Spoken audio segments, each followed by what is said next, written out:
unfair advantage over another candidate. We also use a neutral moderator, whom I will introduce shortly. We rotate the order of participant responses. No individual, no candidate receives the questions in advance.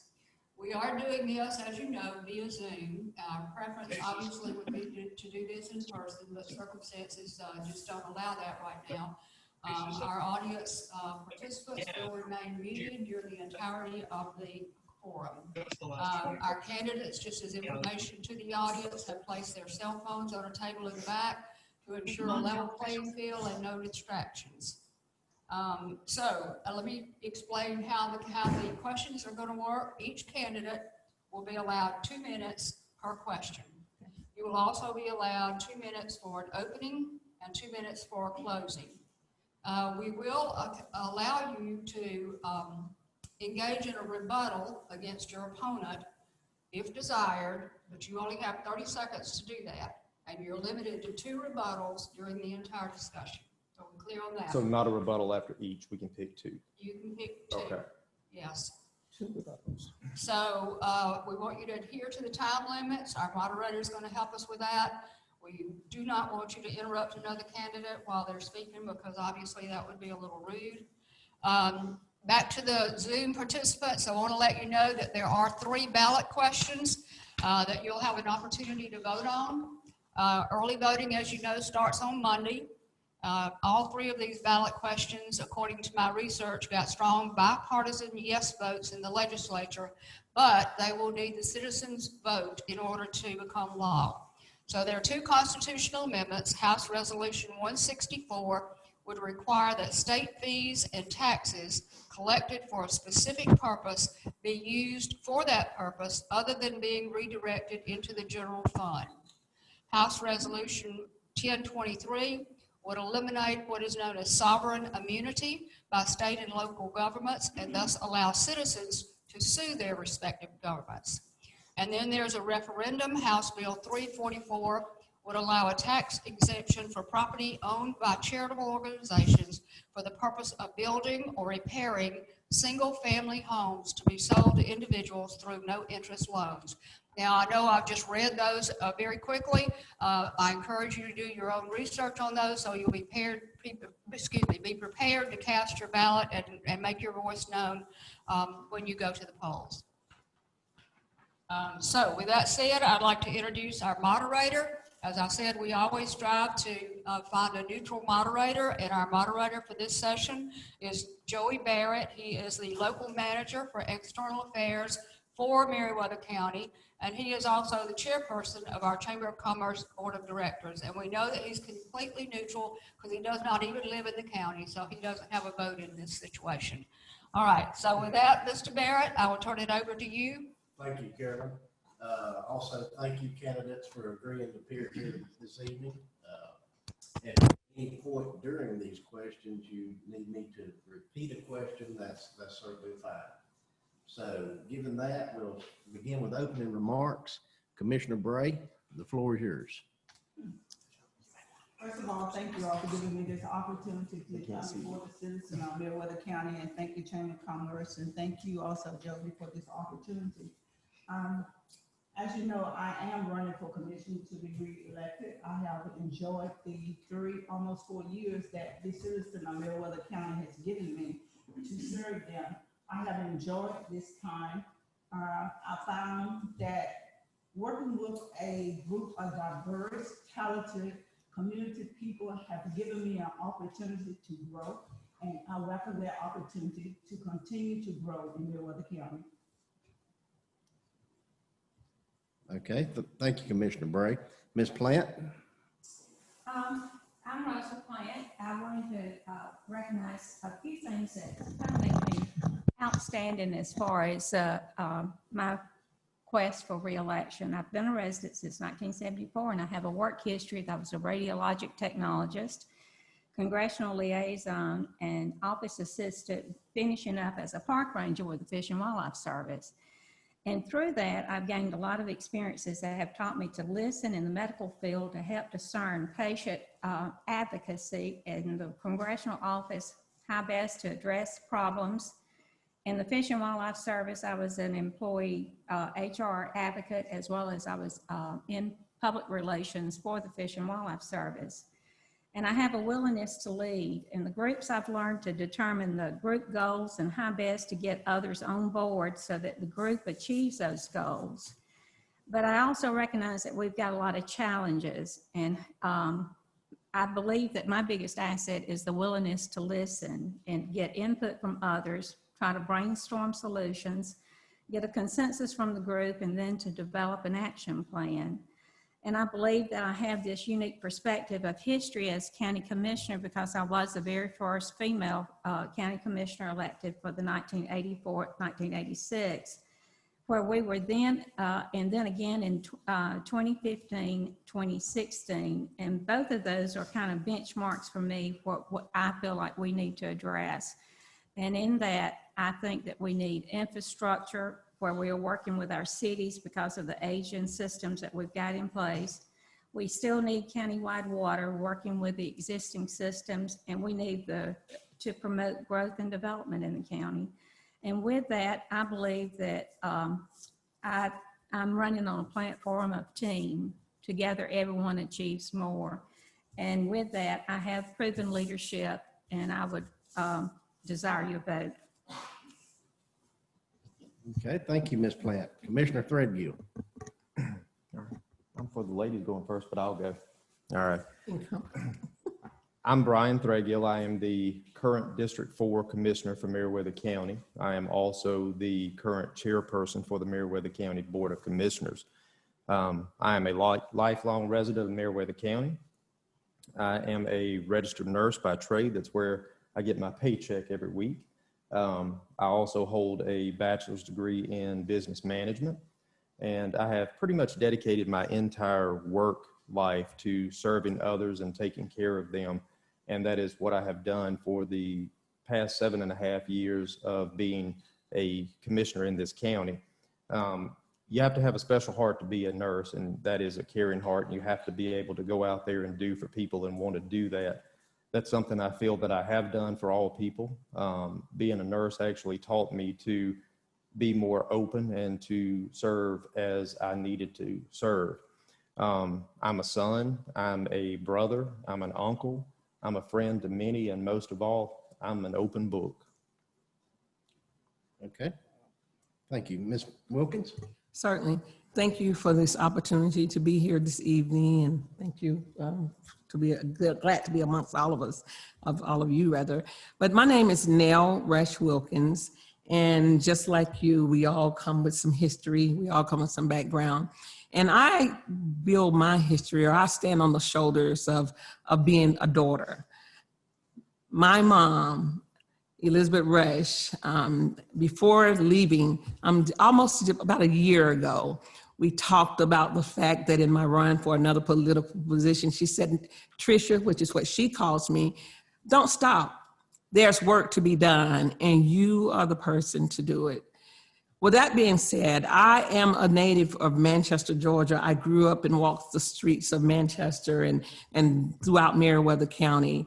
I finished at Manchester High School and left and went on to college at Mercer University and had opportunities to grow and learn. But in my entire life, I know nothing other than how to serve people. I'm an ordained minister for the last 28 years, and loving people, serving people, helping others is my passion, it's my strength, it's who I am. I think about that lady that I just talked about, Elizabeth Rush, my mom, and as I stand on her shoulders today, I think about the values that she taught me, the things that she shared with me, working so hard. And it's so amazing that to realize that God does have a sense of humor. I think about my mom sharing with me, and Brian's mother as well, about almost 2 years ago, that it was so important that they came together, that they served each other, that my mom had an opportunity to work in the Bullocks family home. And so they said about each other, we know all about each other. So I'm here with challenges that this county faces, such as infrastructure, bringing people together and building on the strength. Together, we can make this place greater than what it already is. Thank you. Okay, thank y'all. We'll move into the question part of the forum. Ms. Plant, the first question will be for you. Describe your leadership experience in civic or political activities and how those experiences have prepared you to serve as a commissioner in Meriwether County. I'm glad you asked. I presently serve as the Meriwether County IDA Chair, and I was just this year appointed to the Georgia Commission for Service and Volunteerism, which so far we've only been able to meet by Zoom, but that's where you actually address AmeriCorps funds.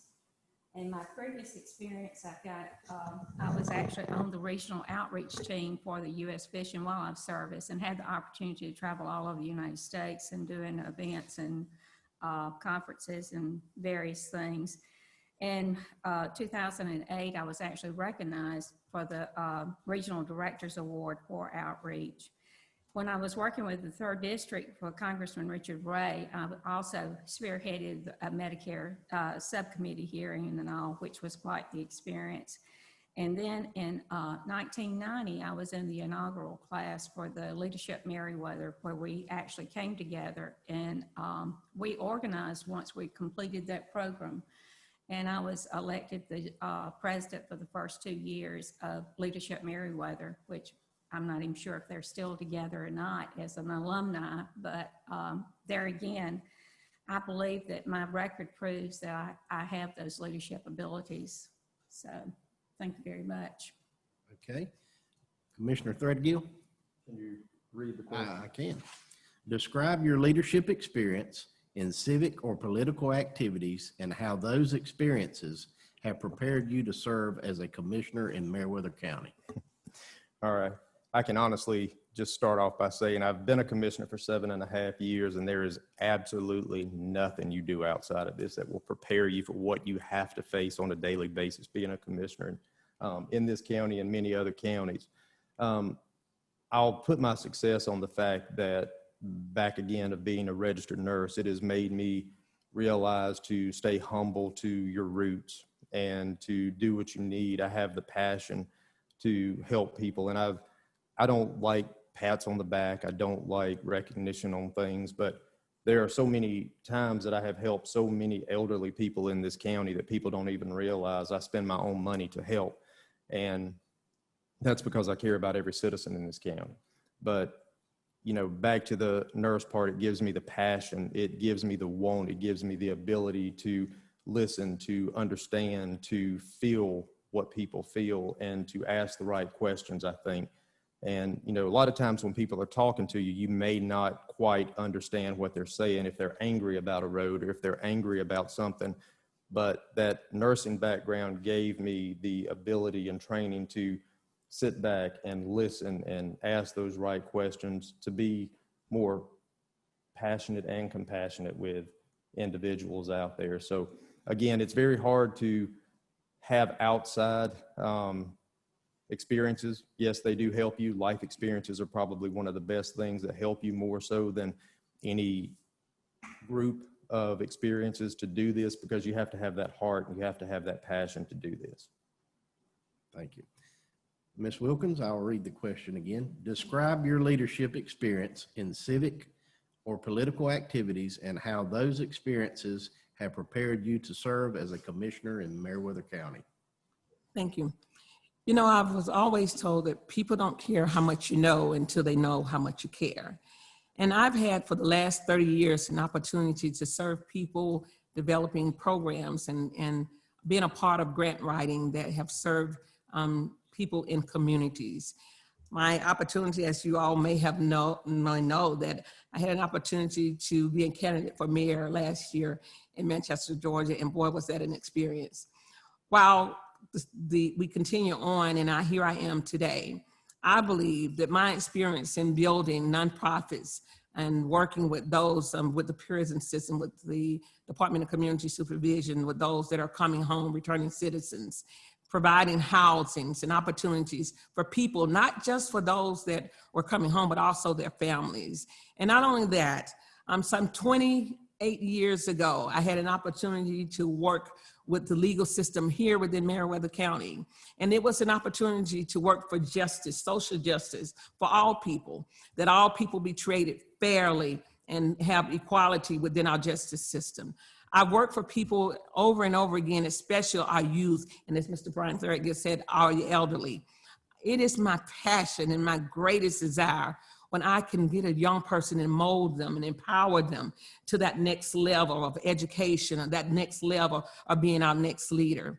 It is my passion and my desire to continue to knock on the doors, to listen, rather to listen to rather than to be understood, to know what's going on in the lives of those that are around us. So my experience in human services, my bachelor's degree is from Mercer University, and I've started and I'm working still with South University to complete my master's in mental health counseling. My passion is to serve people, to work in engagements and be a part of this team to continue to do the work that has begun here in Meriwether County. Thank you.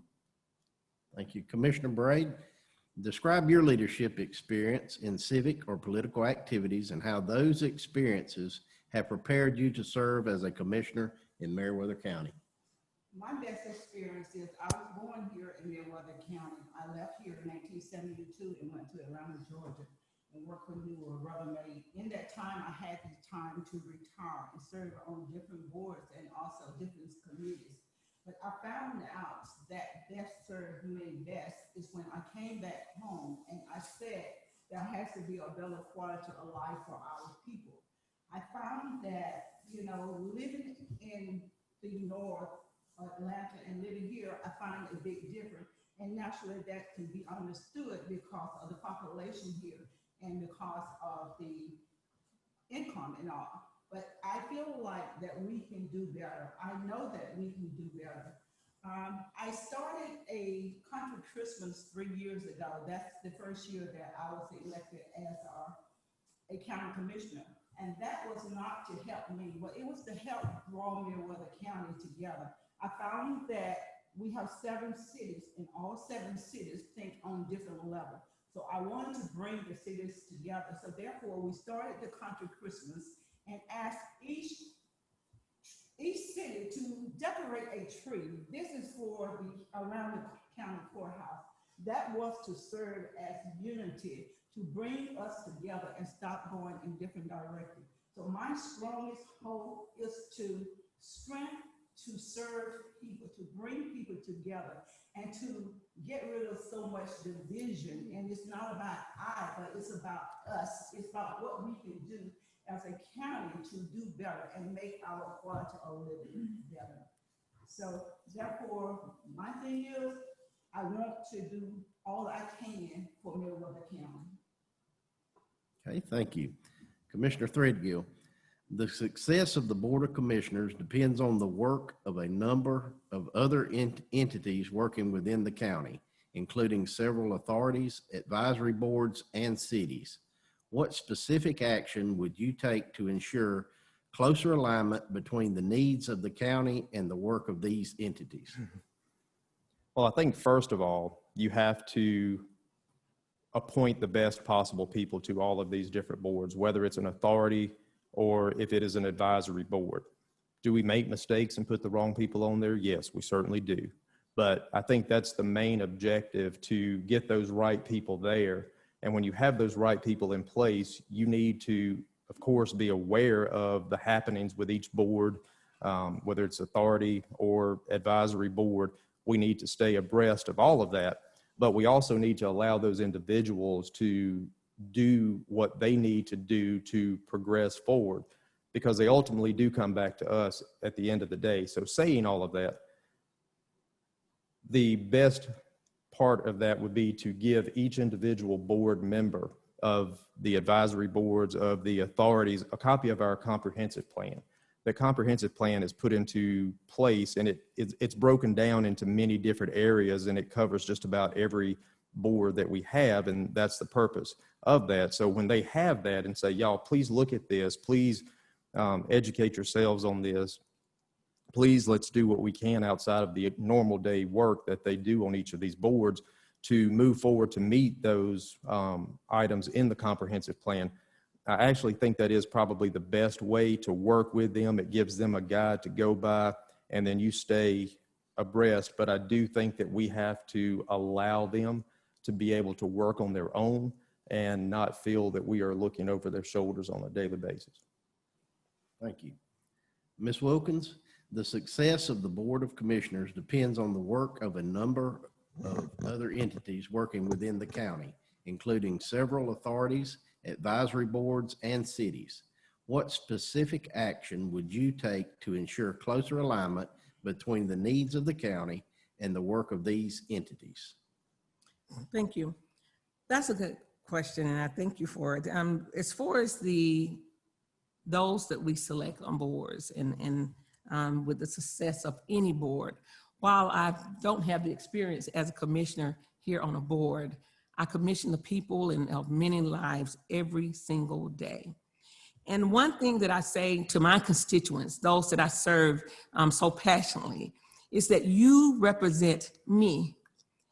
Your every move represents me. Your every statement represents me. So be mindful of the things that you say. Be mindful of the places that you're going, because you're representing a people. So every board, I believe that every board, every commission should have a plan, and there should be a master plan. I'm not sure if that's here yet, but it is my ultimate goal to involve the community in what's going on, involve this county, involve the constituents of what's going on within Meriwether County.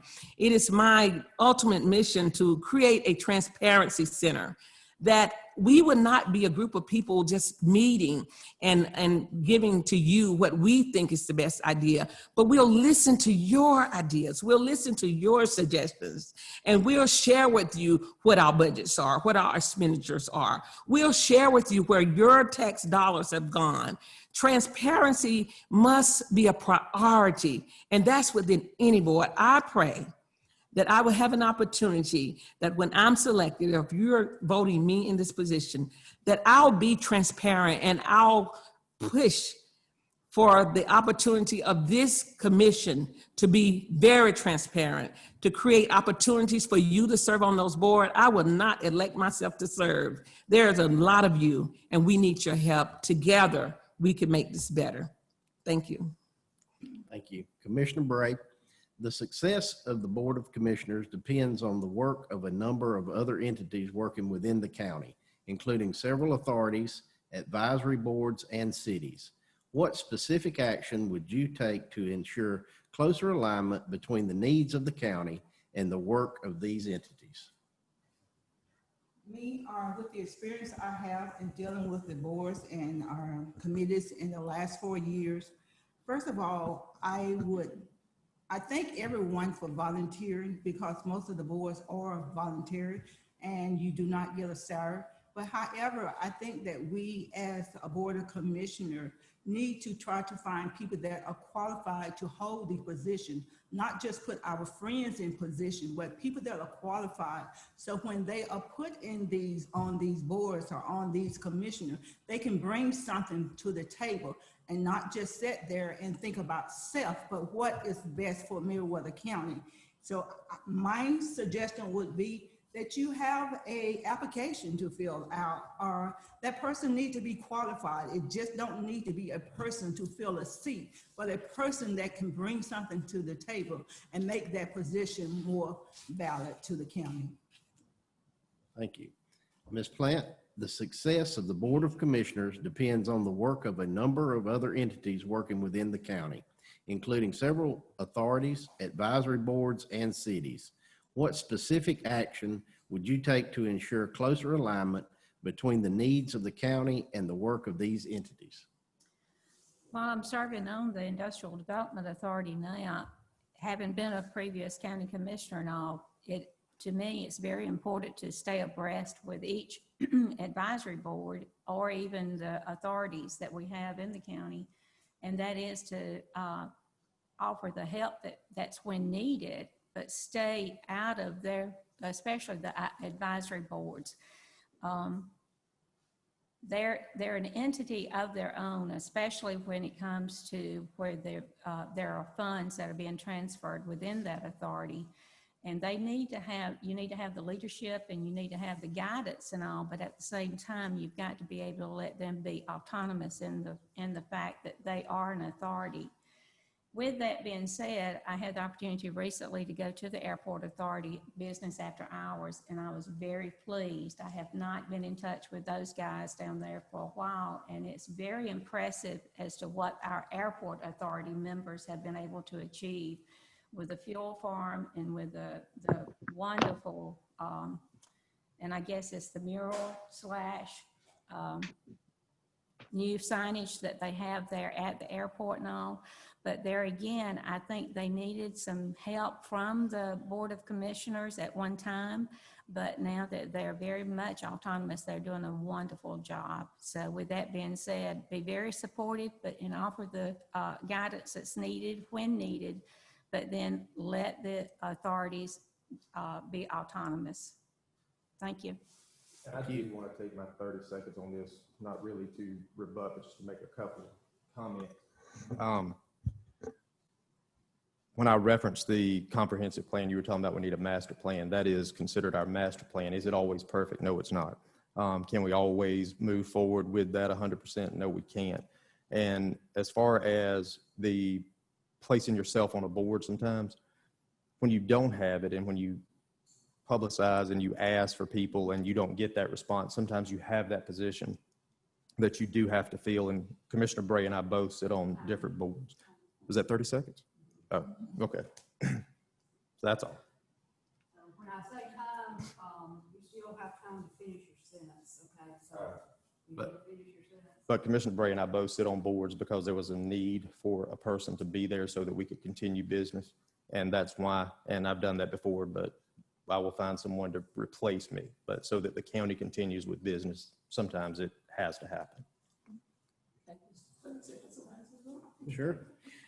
I'm going to use 30 seconds of my time as well to say when, with everything, whether, wasn't necessarily speaking of that specifically, but thank you. But with everything, there must be a plan. Without a vision, we perish. And when we look at our county and we look at our infrastructures and we're looking at things going on, but because we're talking about boards, I'm sure we'll get there. Accountability must be there for every person that we place there.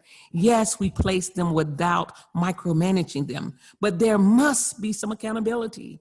That's a representation of who we are, of what we are building, of what we are striving for. So thank you for that, Roberto, but definitely the accountability must be there. And so at home, we need you to volunteer. Be a part of this so that we can grow together. Thank you. Okay, Miss. Oh, go ahead. I just wanted to say that although we have different boards and authorities, that at the end of the day, Meriwether County is held accountable. And all that tax money of whatever spent, of whatever direction that board or authority chose to go in, at the end of the day, it comes back to Meriwether County. So we do have to sometime butt in or say something when boards we feel like are going in the wrong directions. Okay. Ms. Wilkins, the next question will be yours. The Development Authority and the county have worked closely together to locate industry that has brought approximately 800 jobs to the area in the last few years. How will you support continued industrial development and job growth in the county? That's a good question. Thank you for that.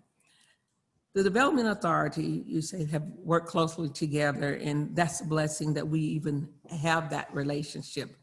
I believe that we should continue to build relationships, not just within the county, because I'm noticing that even as the questions are coming forth, we often talk about within the county, and I thank you for that. But I would like to offer something a little differently. Not only should we be building relationships and working to develop opportunities within our county, there are so many other counties that are successful in doing what we need to do and are trying to do. So I think that we should work closely with those developmental authorities and encourage them, as well as we become one with the same vision, with the same mindset, to encourage them to let's go and look outside of the walls of Meriwether County. Let's look at those opportunities with EPA. Let's look at those opportunities and grants that may be available with FEMA. Let's go over to LaGrange and look at some of the things that they're doing. It's not necessarily within the county that we are going to find everything, because no one place have all the answers. But there are other small towns just like this area, small counties, just like Meriwether County, although we're the 5th largest in land. Learned that from our Meriwether leadership, Ms. McKinley. But we have an opportunity to build relationships that would extend beyond where we are, that we may grow, that we may have even more jobs and more opportunities and more successful opportunities for the constituents within our county, that we'll be able to bring companies in that are willing to hire and build our educational system. Because if we work closely with each other and we come in unity with each other, it's easy to go outside of the county and to build greater relationships, not just within, but also without. Thank you for that question. Okay, Commissioner Bray, the Development Authority and the county have worked closely together to locate industry that has brought approximately 800 jobs to the area in the last few years. How will you support continued industrial development and job growth in the county? I would support it by supporting infrastructure. As we know, most large companies or whatever are not coming into counties where there is not countywide water and sewage. So I would encourage us to invest in our infrastructure. Also, I would encourage us to invest in our small business. There are a lot of entrepreneurs here that need help, and we fail to realize that if we invest in our small businesses, that is growth for us also. We as a county, I found that we tend to want to go outside of the county to make purchases. But what we don't realize that every time we take our dollars across the county line, those are dollars that could be invested here in Meriwether County to encourage a small business or to encourage someone to help us grow. So my state would be to invest in infrastructure so that we can have the opportunity for businesses to come in. But let's not forget about the small person. Let's not forget about that person that's trying to do a restaurant or trying to do a fruit stand or just trying to make it. These are the people that need your businesses also. They have opportunity for jobs also. And though they might not employ 800 people, but if they're employing 5, those are people that jobs could be for people. Okay, thank you. Ms. Plant, the Development Authority and the county have worked closely together to locate industry that has brought approximately 800 jobs to the area in the last few years. How will you support continued industrial development and job growth in the county?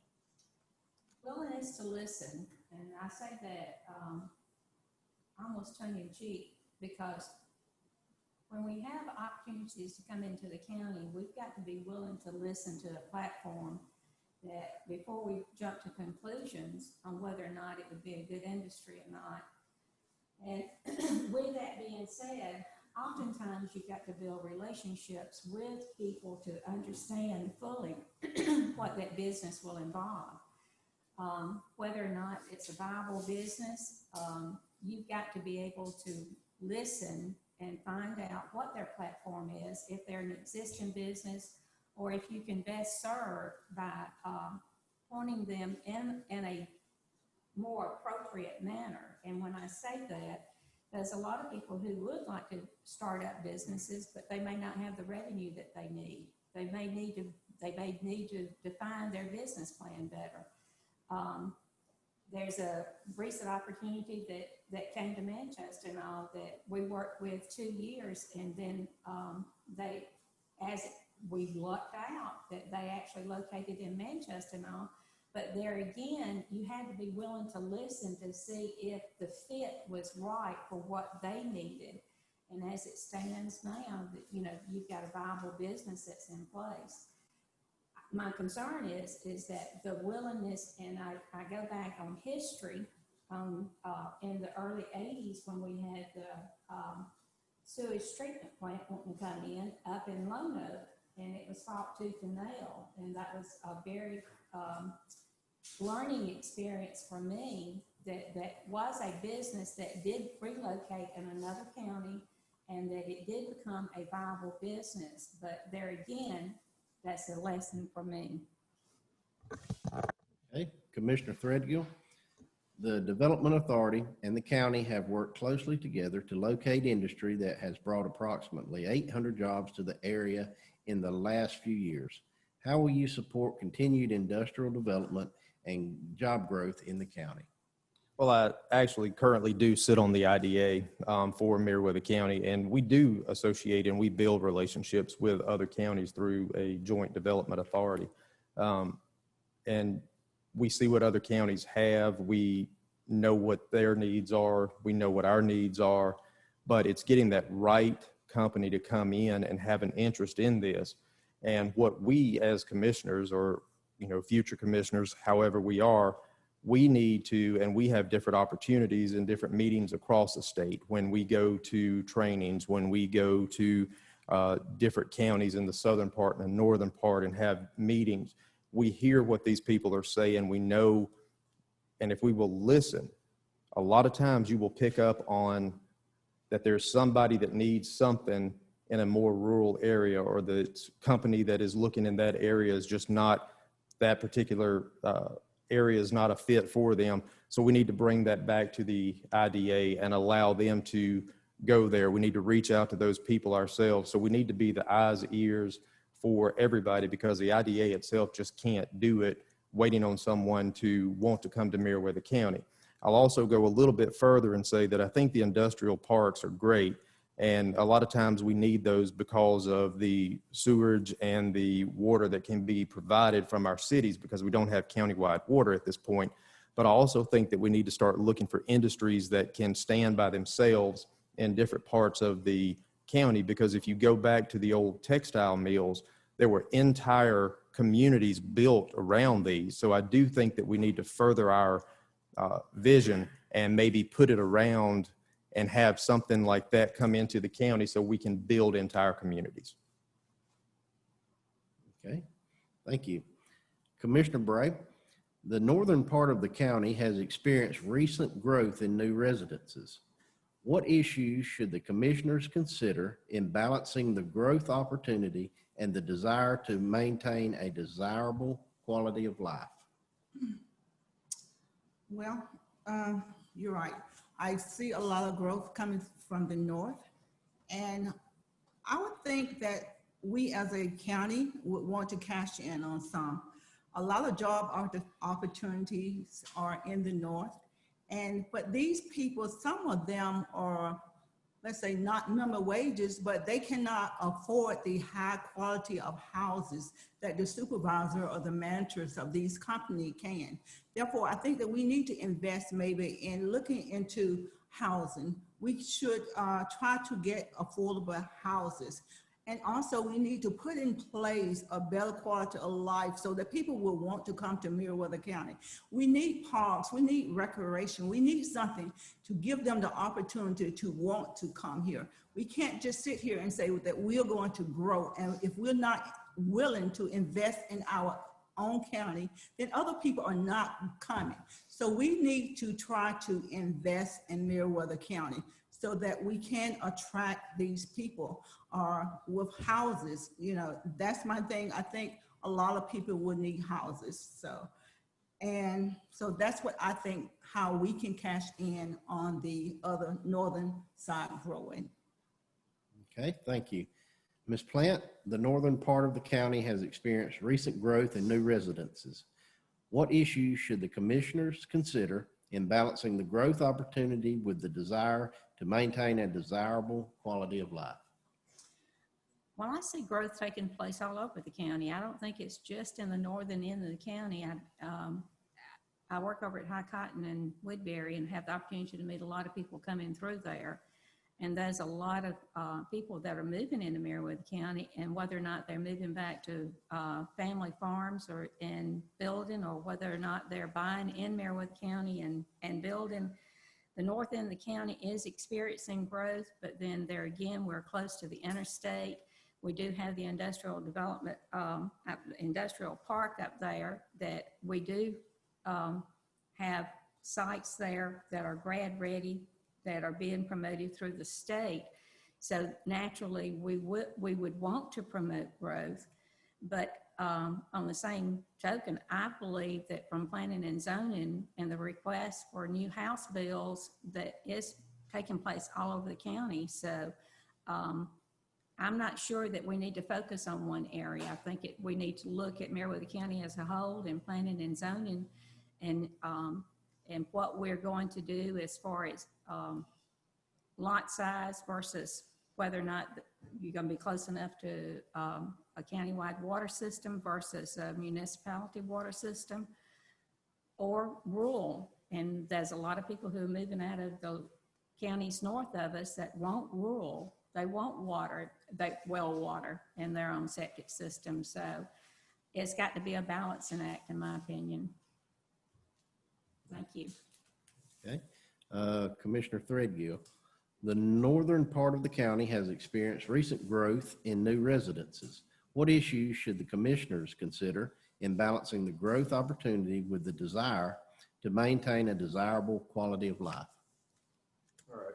I will say this, there is growth in the entire county. The newer homes are being built in the northern part. I do fully believe that is because of the interstate access that's at the northern part. We don't actually have that on the southern part. So I do think that the growth is coming because of that. But a lot of people are moving here because they want the rural atmosphere, that rural feel, the small town, the community, to get out of the hustle and bustle of the larger cities. So to answer the entire part of that question, to maintain that, I think we have to look at these contractors, builders, developers that are coming in that want to build subdivisions in areas to where other individuals had moved here for retirement. They like the rural area. We have to listen to every individual citizen. We have to say, why did you move here? What is it that you like about this? What would you be comfortable with versus what the builder is proposing to that? So I think we have to get involved with both to probably sit down at some point with them and say, what is a compromise here? Because this is why you moved to Meriwether County, and we want people to continue to move to Meriwether County because they feel that comfort, or they have that small town feel that they wanted to relieve themselves from the hustle and bustle in Atlanta or other major cities. So I just think that we have to come to a compromise to be able to keep that feel for the individuals wanting to move here, whether it's new families with children or if it's retired individuals. But we also have to look at the development and the growth part too. And we have to work with everybody if we're going to grow as a whole. Okay, thank you. Ms. Wilkins, the northern part of the county has experienced recent growth in new residences. What issues should the commissioners consider in balancing the growth opportunity with the desire to maintain a desirable quality of life? Thank you. Growth equals growth. Growth is growth. We recognize that with growth come challenges, but also with growth come opportunities. And so when we talk about what should the commissions consider, I think about just doing my little research about service delivery and the service that as commissioners, we should be delivering care for decent goods for all of the people, care for our animals, for recreation, for water and sewer. So when we need to consider, when you ask the question, because you're talking about the north end of the county, what is it that the commission should be considering so that there will be a great quality of life within, continue to have a great quality of life within the northern end? The first thing I would say is consider leaving from our places and going and ask the people, what is it that you desire? They've come here for a reason. They've come here for a better opportunities, I'm sure, for their families, a better opportunity for business. Maybe it has a lot to do with their income and the land, the quality of land here. but we should leave from our places, leave from these buildings, and recognize that we are here to serve the people. And we need to know before we come together as a commission to talk amongst ourselves and make decisions about other people's lives, let's talk to the constituents. What is it that you need, that you came here for? Building relationship with your community, getting to know people that are in that northern end of the county. What is it that you need? How can we help you? We should consider merging and understanding and building relationship, greater relationship with our educational system. We should consider merging to know exactly what's going on. Boy, those minutes move fast when I'm talking. But we really need to consider that merging so that we'll understand how can we help each other with our education, with our infrastructure, but growth is growth. So kudos to the northern end of the county. I hope we can help them to grow with what they are. Thank you. Okay. Ms. Plant, county-wide recreation continues to be an area of work by the county. How will you assist in ensuring accessible and diversified recreational opportunities? Well, recreation is one of those areas and all that I'm kind of disappointed that we haven't gone farther along in our quest to come up with an established program. And I was very disappointed that Johnny Kuykendall did not remain on the Recreation Board, because Johnny has a unique experience that he actually, from the ground up in Harris County, and was able to establish Harris County's program. And with that being said, I still think the group is still trying to get a sense of what the goals and objectives are for the countywide recreation program. I want to say, I think that Vic Gowis and Manchester and Randy Carter and Woodbury, that I'm certainly appreciative of all the things and efforts that they have made in recreation. And with that, I'm not familiar with where we are with the recreation program at this time. It's certainly an area that is needed. We need to have recreation in Meriwether County. But there again, because we do not have the foundation in my mind that we need for the organization of it, then until we get that in place, I'm not so sure how successful we'll be as a county. I think you've got a lot of success in different individuals and different teams and different cities and different outlooks and all, but collectively as Meriwether County, we need to work on it. Thank you. Commissioner Threadgill, how will you assist in ensuring accessible and diversified recreational opportunities? Well, I think first of all, you have to really define what recreation means. A lot of people get it confused with some type of ball program, but recreation, when you define it, is anything that brings enjoyment outside of your normal life, your work life. So we have to look at what benefits every spectrum of life within the county to get this right. We need to provide for older age individuals, dancing, walking, different things that they like, card games, board games, pool, you name it. Anything outside of the norm fits within that recreational. And we have people throughout the county that are not sports oriented that enjoy the other things, chess, things like that. So we do need to move forward with this. And the biggest issue and the biggest obstacle that I have seen is being a commissioner and having a recreation advisory board. And I think we're getting to the point right now is we have failed to have a business plan. And that is something that you have to have in place.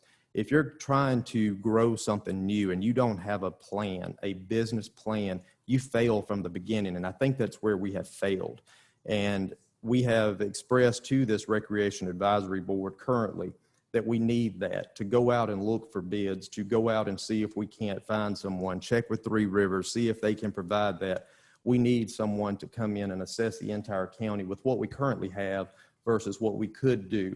Once we have that business plan in place, because of the funds in the county being so tight, we can look for grants, that, And we may can even start with small areas that we can go ahead and say, okay, we can take this amount of money out of the pot and we can go ahead and move forward and start this one program out of it. But I think the entire base that we need to look at is having a concrete business plan.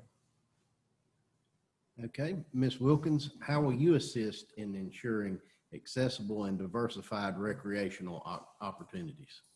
I am planning to assist. First of all, I agree with Mr. Threadgill when he talks about having a plan. Because if we don't plan to succeed, then certainly we're planning to fail. And I go back to the constituents again. First of all, I would love to assist by listening to the constituents, listening to those that are in the community. And I've had an opportunity to listen to not just the adults about recreation and diversified recreation within our county, but I've had an opportunity to also listen to our youth. I hear Braden and Traden say to me every day, Miss Nell, if you're elected, can you find something for us to do? And it's not necessarily about a football or basketball, but there are many opportunities that we can provide throughout the county, not just in a certain area of the county. So I pray that I can assist that recreation be diversified, first of all, by listening to the constituents and see what is recreation to you, because as Mr. Threadgill said, recreation to me may be sitting on the porch reading a book in a rocking chair, but to the next person, it may be the nightlife. It may be some lights in the city. It may be a little music. It might be reading, swimming, or something that's biking. So as far as assisting, I pray that I can be an encouragement to an advisory board. If we're going to select a board, allow them the opportunity to trust them with their research, trust them to make decisions, and let's not micromanage them as they go out and find new opportunities and new ideas to be that recreational board. When they find diversity, and we have an opportunity to have that diversity within our county when it comes to recreation, let's listen to them. Let's listen to them. And then let's look at what others are doing that have been successful so that we all can be great at what we're doing as far as our recreation opportunity is concerned with this advisory board. So I hope to be a voice and an ear to hear. Okay, thank you. Commissioner Bray, how will you assist in ensuring accessible and diversified recreational opportunities? Well, first of all, recreation is something that's very dear to my heart. I have always been an active person. I've always walked. I've always played softball, baseball, or whatever. So recreation is something that's very dear to my heart. I do currently sit on the board, the advisory board, for the simple reason I was 3 years, I watched this board and nothing developed. We could never get a quorum. We could never go anywhere. So I did join this board in hoping that we would be able to advance Meriwether County recreation. I found that I would assist by, right now we're in the process of applying for a DNR grant. This is a federal grant, and I find that, you know, I go back to the thing that the county has to be willing to invest in the county also. We have lots of land. The county owns lots of land that could be matured, that could be developed into a place for recreation. Understanding that it will have to be done in phases, that we can't do everything at one time. But if we had invested in the last 5 years, the last 10 years, a ballpark here, a park here, this or that, then we would be way ahead of the game. And I understand that most of the citizens, they are not within these city walls. They are out in the suburbs. When I look at Odessa-Dale, when I look at St. Mark, when I look at Alberton, all of these kids, all of these families are saying, you know, why we don't have anything. We have nowhere to go. We have nothing to do. Why? As a commissioner, I feel like that burden falls on me, that I should be involved. I should be trying to provide for them. So how will I assist? I will assist in every bone in my body to do whatever I can to see the recreation develop here in Meriwether County, not just for some citizens, but for every citizen, not just baseball, basketball, but like they say, it's a multitude of different things that can be done in recreation.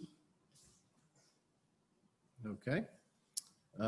Commissioner Threadgill, although the Meriwether County passed the T-SPLOST, transportation infrastructure continues to be a challenge. How would you plan to address this ongoing challenge and respond to citizen concerns about their road? Why did you have to start with me on that one? All right. Well, the T-Splosh did pass, and I believe it was a 73 to 76% pass rate that we had on that. First off, I say to citizens, and trust me, we all get calls. Ms. Wilkins and I are actually blessed on our end of the county to have less dirt roads than the rest of the county. We have very few dirt roads. But we do have those instances where there are potholes, and we take those, act as quickly as you can. If that concern of that person, I almost said patient, if that person is to get that patched, let's go ahead and get that patched. Let's let them know that what we are doing is working on T-Splosh. I think one of the biggest things that we could all do together, and we're doing it right now, it'll start next week with the Cove Road. The entire 10.2 or 10.3 miles of the Cove Road will be completely paved from Highway 85 in Manchester area all the way through to Woodbury city limits. I do believe it's 10.3. The way that happened is 3 of us commissioners that actually share the Cove. It's different how it's split up. We went in together and put in our money that we get from the state every year, and we did our match so that we could pave the entire part of it. I think that's probably one of the things that we could all do as commissioners together is figure out which roads, not let's resurface every road, but can we patch this road for a couple of years and it be okay? And we talk to our constituents and let them know, hey, listen, your road is here. We promise we will get to it. It's on a list, but let's take all of our money together to pave major roads within the county so that we can see that newness and we can see that take place and that it is there. It's not going to crumble. It's not going to fall apart. And then we can move on to the next one. So I think it's going to take all of us together to put it, because if we do a little bit here and a little bit there, that's exactly what we have, is a little bit here and a little bit there. Thank you. Okay, Ms. Wilkins, how would you plan to address this ongoing challenge and respond to citizens' concerns about their road? You know something, that is the best question you've asked all night.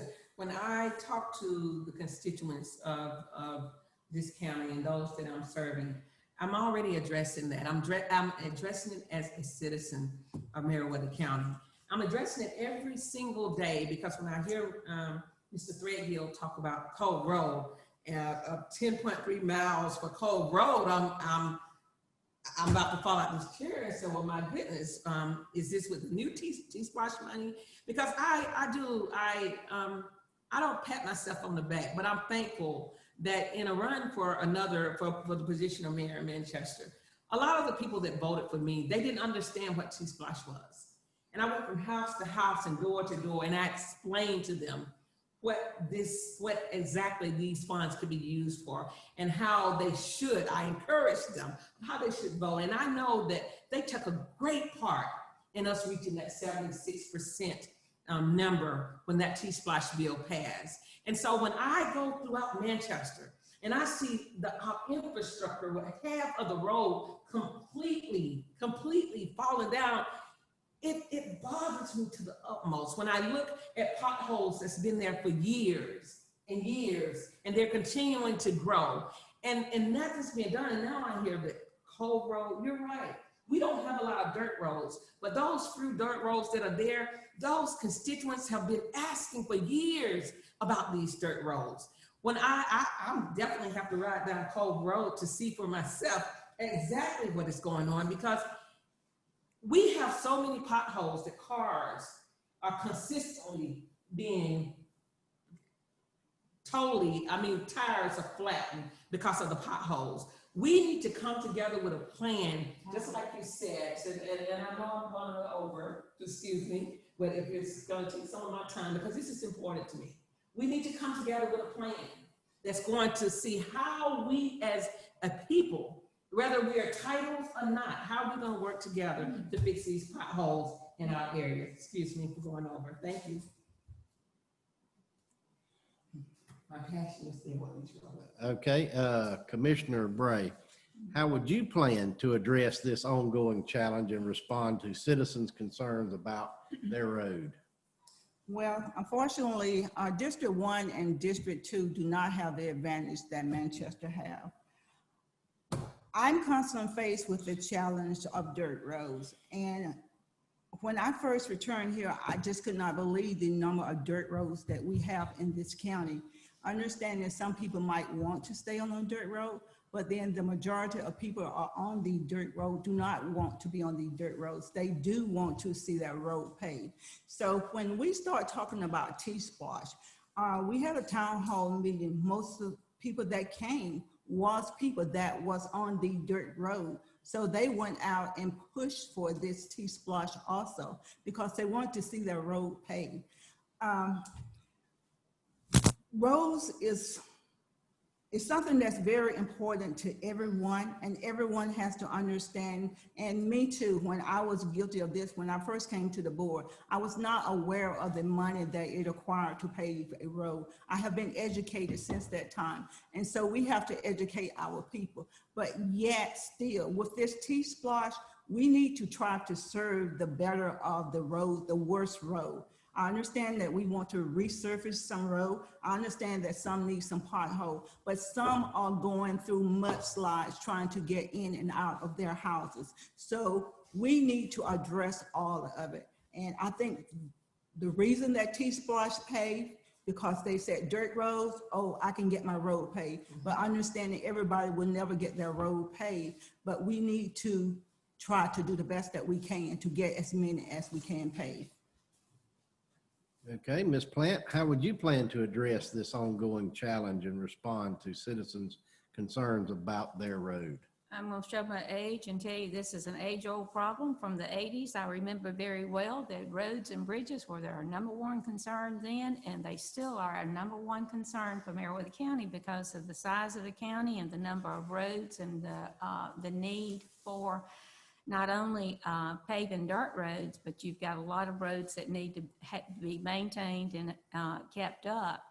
And with the T-Splosh, it will take us a while to get out of the hole, so to speak, because we have not had the funds that's required to do the necessary upkeep on all the roads, let alone paving new roads.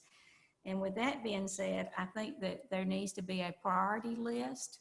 And when I say that, I remember in the 80s that when we set needs on roads to be either resurfaced or paved, it had to meet certain criteria, so many houses per mile. You didn't go out and just randomly pave a road or resurface a road that didn't meet the larger number of citizens. And that goes back to the same thing with your utilities or anything else, that you've got to have a certain number of people on that road. And if power is out to 20 families versus 200, that 200 is going to get power back before the 20 will. And it's the same principle that you got to apply to the road situation. So unfortunately, we do have problems, but then that is the benefit of living in Meriwether County, and it's a beautiful county, and we've got a lot to be proud of, and just watch for the potholes. And I do want to take my second 30 seconds on this one. Okay. When I'm talking about the Cove Road and paving that's a county road. What I heard you say are city roads. There's two different entities. We're representing a county here, not the actual inside of the city at this point.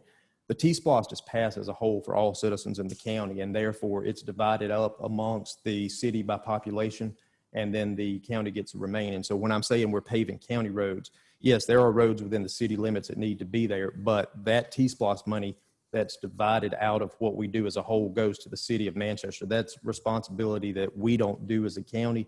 We can assist them if we have equipment, if they request it from us, but our responsibility are the actual roads within the county outside of the city limits. So I just wanted to clarify that.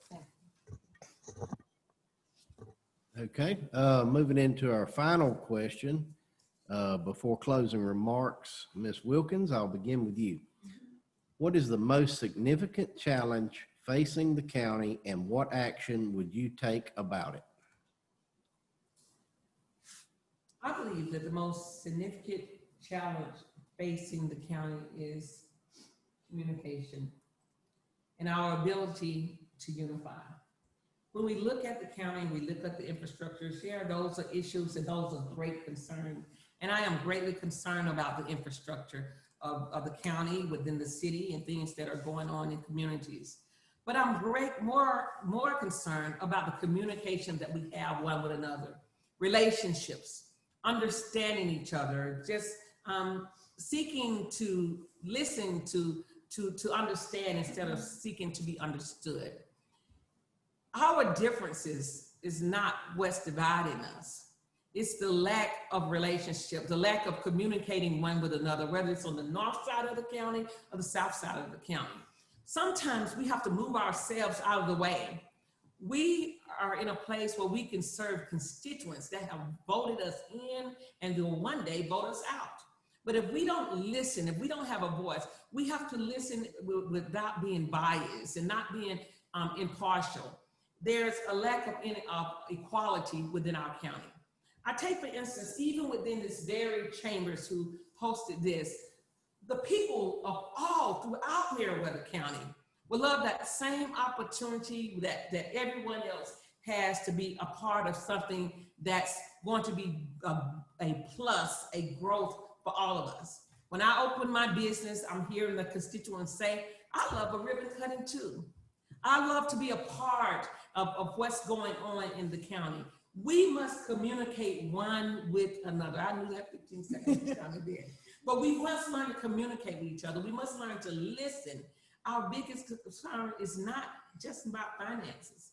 It's about people listening to our constituents with an ear to hear so that we can truly make a difference. Thank you. Okay, Commissioner Bray, what is the most significant challenge facing the county and what action would you take about it? Well, I'm gonna go here first because I think one of the biggest issues is that people in the county wanted to be served rather than serving, they want to be served. I think that we need to get ourselves and stop thinking about self, but think about what is best for the good of the county or the good of the people. I find that communication is a big problem. And I say this because, like I say, when I left and when I came back, I found very little different. And there was a big difference in the north and there's a little different in the south. And I found that things had not changed. And I don't know if this is the nature of people or what, but we need unity. We need to be able to communicate with one another. Another issue is broadband. With this virus going on now and the kids, I feel sorry for some of them because they don't have broadband in different areas, in rural areas, and they are not fortunate enough to be able to connect to the internet or the cell phone issues. So I think our biggest issue is broadband, infrastructure, not having things in place that maybe we should have in place. I think that, we as a people, we are going to have to find ourselves and stop and think about, how can I make a difference in the world? How can I serve? How can I be a better person? So to me, I would say broadband, communication, infrastructure, and people. Okay, thank you. Ms. Plant, what is the most significant challenge facing the county and what action would you take about it? I believe that, I'll piggyback on what Ms. Mary said, that broadband is probably going to be our number one concern. That while Meriwether County is beautiful, it's rural, it's very diverse as far as the rolling hillsides to a lot of peaks and valleys, and we don't have consistently throughout the county broadband internet service. And of course, with COVID and the issue with homeschooling, I know that has been problems. And while that's probably not something that can be overcome overnight, it is something that we need to continually to work on and push forward with broadband, and also put in place those other things that we're working on, but expand them, whether that's countywide water or the need on planning and zoning or whatever, but continue to push forward. And the main thing is to let's work together. You know, we can all achieve more when we're working together. Thank you. Okay. Commissioner Threadgill, what is the most significant challenge facing the county and what action would you take about it? There are actually several. Probably one of the main ones would be location, as to where we are. It's unfortunate that that's the case, but not, even though there is part of an interstate that runs through Meriwether County, there is no exit. There is no on-ramp to access that. There's no interstate access, period, that comes into Meriwether County. So location, we have a lot of inherited poverty throughout this county. That's a major concern. You know, we as leaders need to be the ones that help these individuals learn that there is more than maybe how they grew up. Not criticizing anybody, but we need to be there to help them, because there are times that maybe parents don't know how to help the child to further something they may want. They may not see the interest in that child, and they may not push it, or they may not know how to push it. So what we need to do with that, and I think we can solve a good bit of the poverty part, would be to, let's get industry back in here. Let's work with the industrial developments. Let's get everybody together. Let's get this comprehensive plan that was done 2 years ago. Let's get each individual authority, each individual board to work on theirs. Let's see if we can't start building it together. And I think once we get all of this done and we get a large percentage of this plan completed, we will see a growth. But, you know, broadband is the biggest thing. Companies don't want to come here. They don't have access to it. That's communication across the entire world these days. You have to have that speed. They need it. Corporate offices in Tokyo need it if they're going to put a plant here. So there's a multitude of things, but location is one. But I think we can solve that location by getting certain things that are needed in the county to get us started. Yes, ma'am. Not to rebuttal what he said, but to agree Right. with what Brian was saying about broadband. But at the same time, when the opportunity for broadband comes here, we as leaders have to get to realize that, one, it's okay to have more than one company. It's okay to be diverse and not just allow one particular company to monopolize the whole area. We want to work out deals with people, and that seems to be things that's done in the past. No more deals. You work with companies, come and give more, let there be some competition amongst the broadband companies coming here, so that a mother don't have to travel 30 minutes to do a 10-minute assignment. That if AT&T is opportunity to be here, let it be AT&T and Spectrum. Thank you. Okay. All right, moving into closing remarks. Commissioner Bray, you have the floor.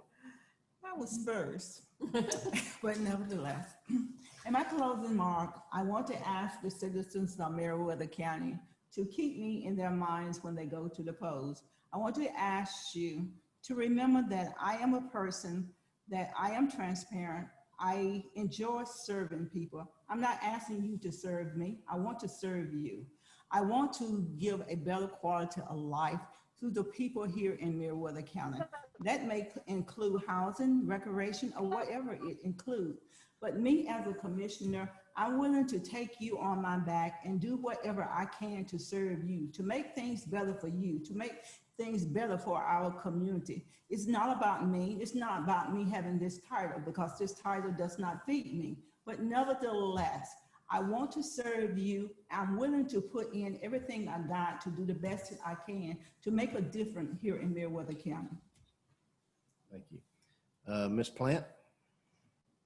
Each term that I've served previously, I believe that we've made great progress in a lot of areas. And I'm recalling back to 1984 when the public service actually, we had the volunteer fire department organized up until just recently with the countywide fire districts and the countywide fire stations have come online.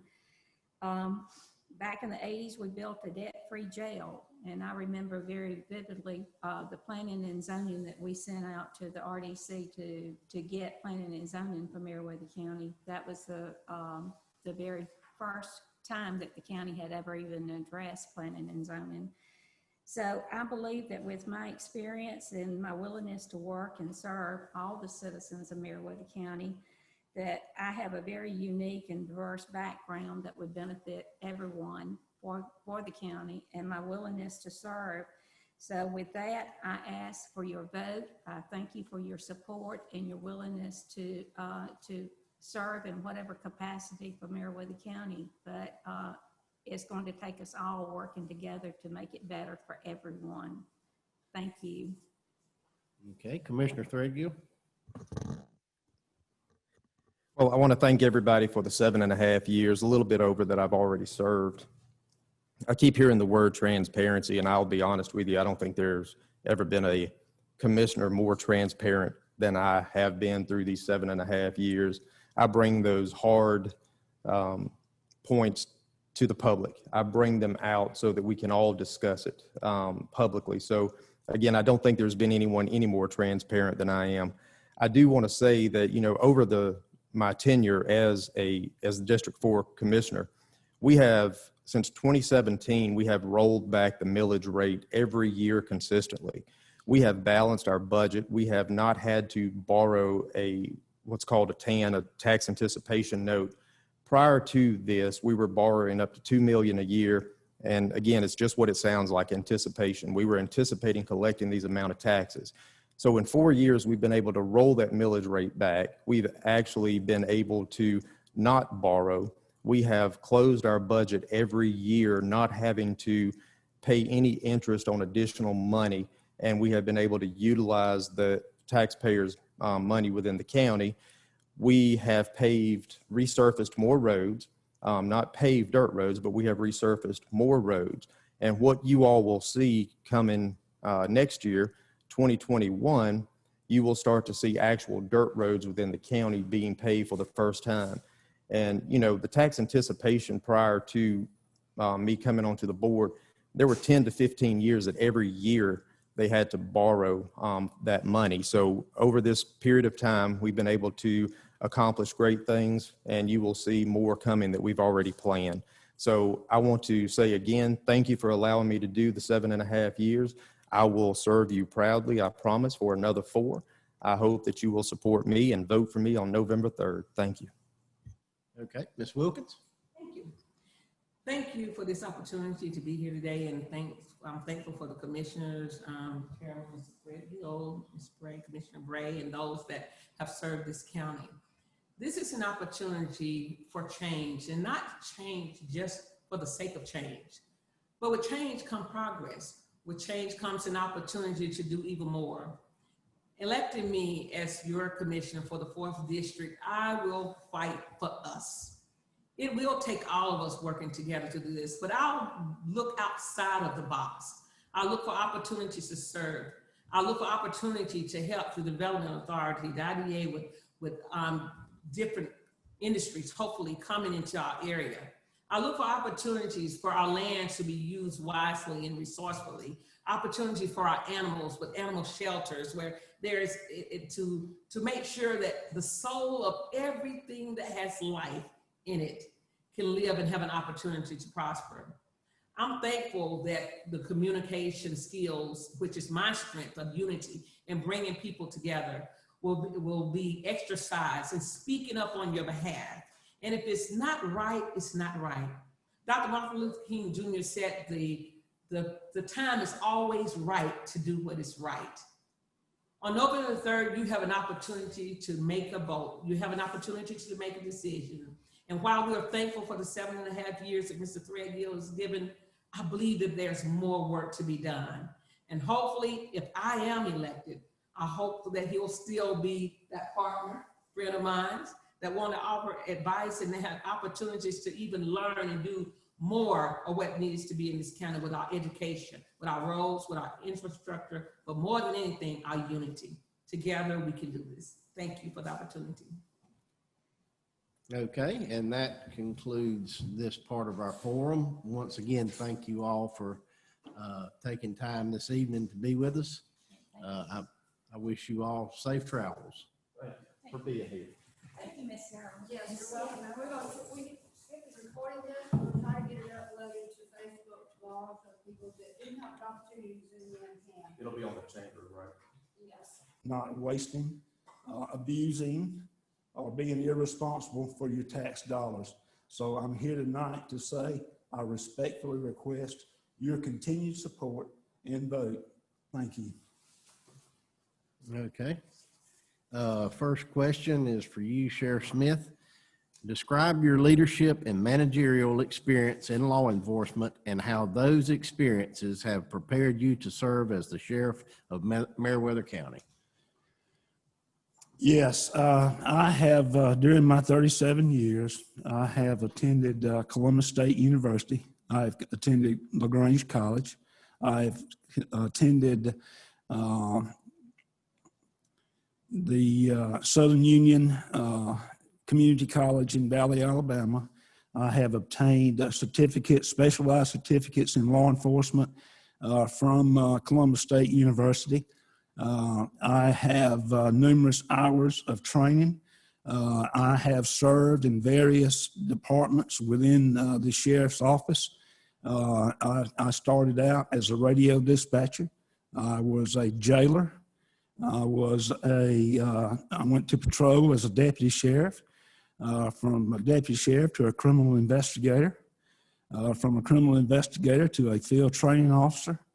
I've also served as chief deputy sheriff here in Meriwether County, and I've also served as an ex officio sheriff in Troup County.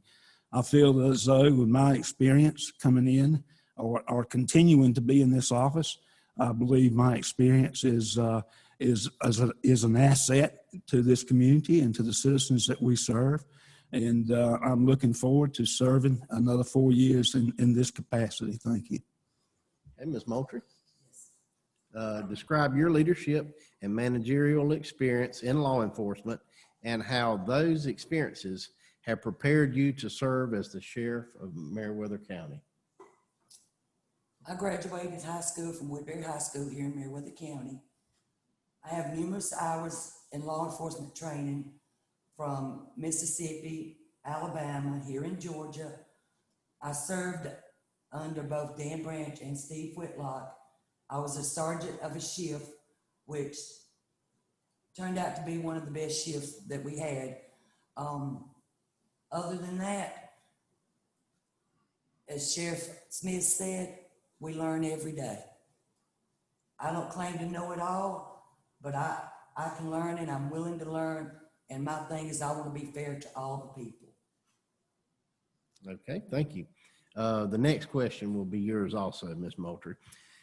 There has been quite a bit of attention focused on civil unrest and conflict between law enforcement and citizens.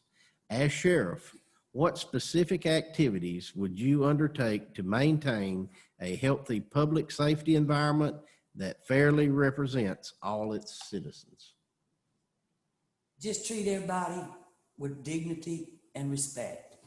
That's all you have to do is treat everybody as you would want to be treated yourself. And I think a lot of the problems would work itself out. Okay, thank you. Sheriff Smith?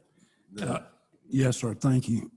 First of all, I have an open line of communication with our pastors here in the community, our deacons here in the community, our civic leaders here in the community, our community as a whole in general. Over 90% of my staff is trained in crisis intervention. That is about a 40-hour week training block in which my deputies and my jail staff have participated in to help prevent these type of situations in our community. I feel as though as long as we can continue to keep an open line and an open door with these people that I have just mentioned, I feel like our relations can only improve as time goes on. Okay, thank you. Okay, next question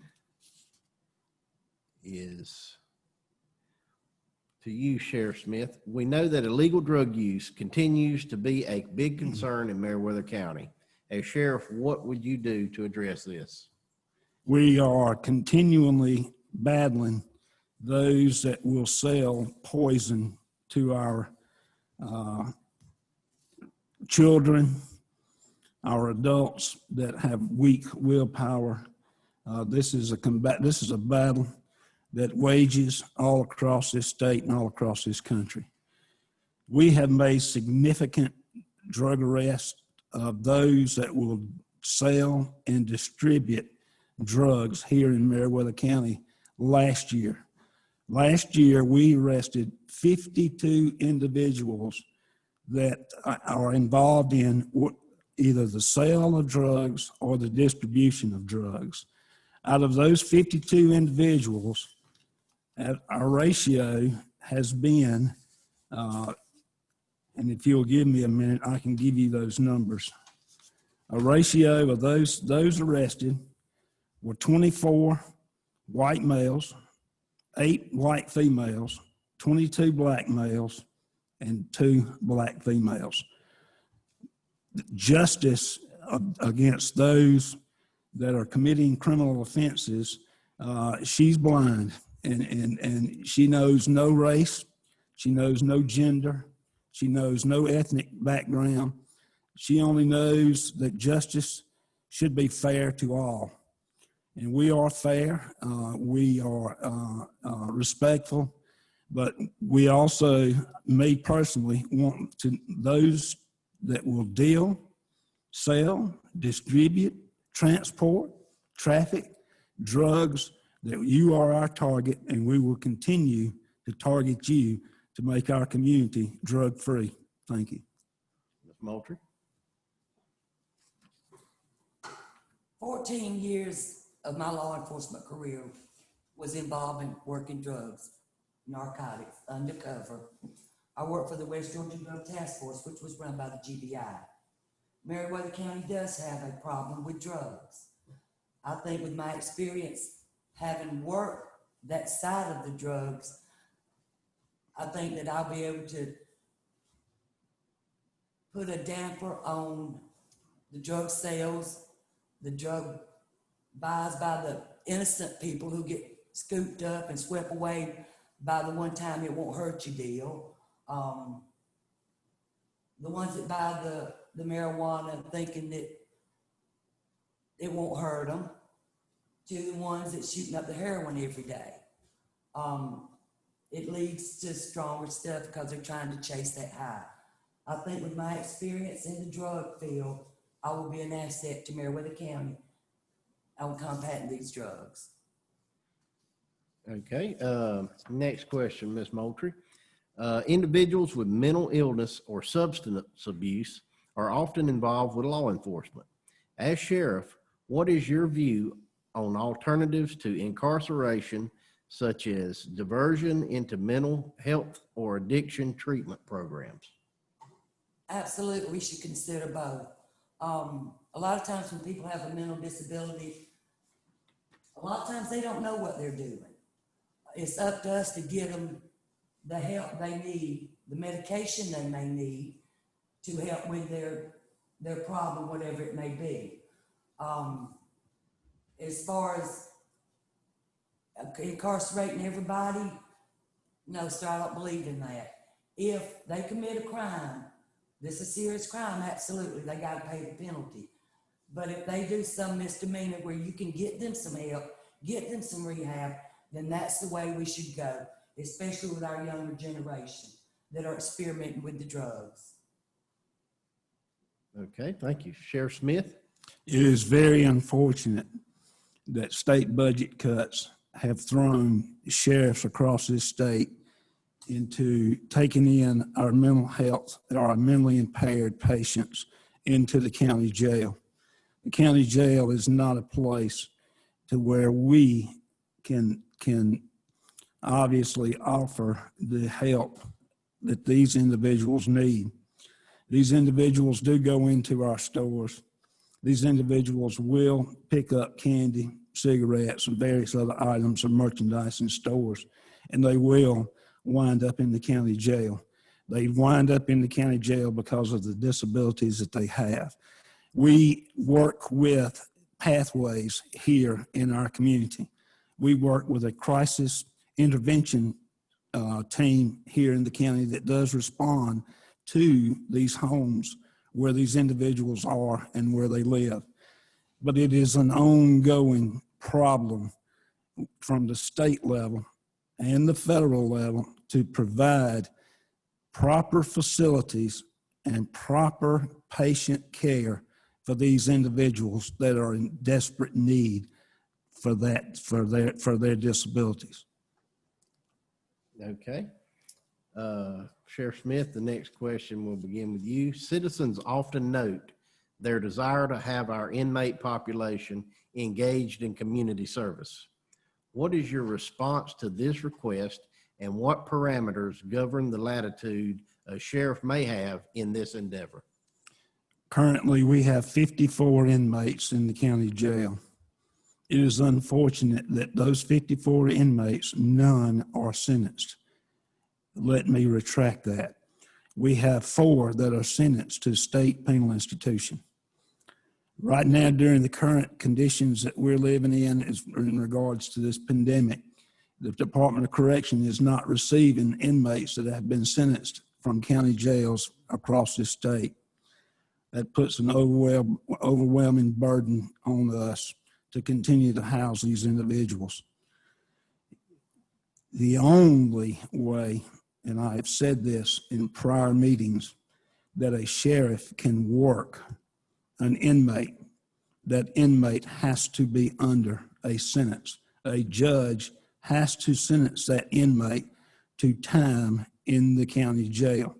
Now, that doesn't always mean that that inmate is capable of working. That inmate, once he is sentenced, he has to be reclassified. We have to know whether that inmate's going to be an escape risk. We have to know whether that inmate's going to be a disciplinary problem when he gets out here and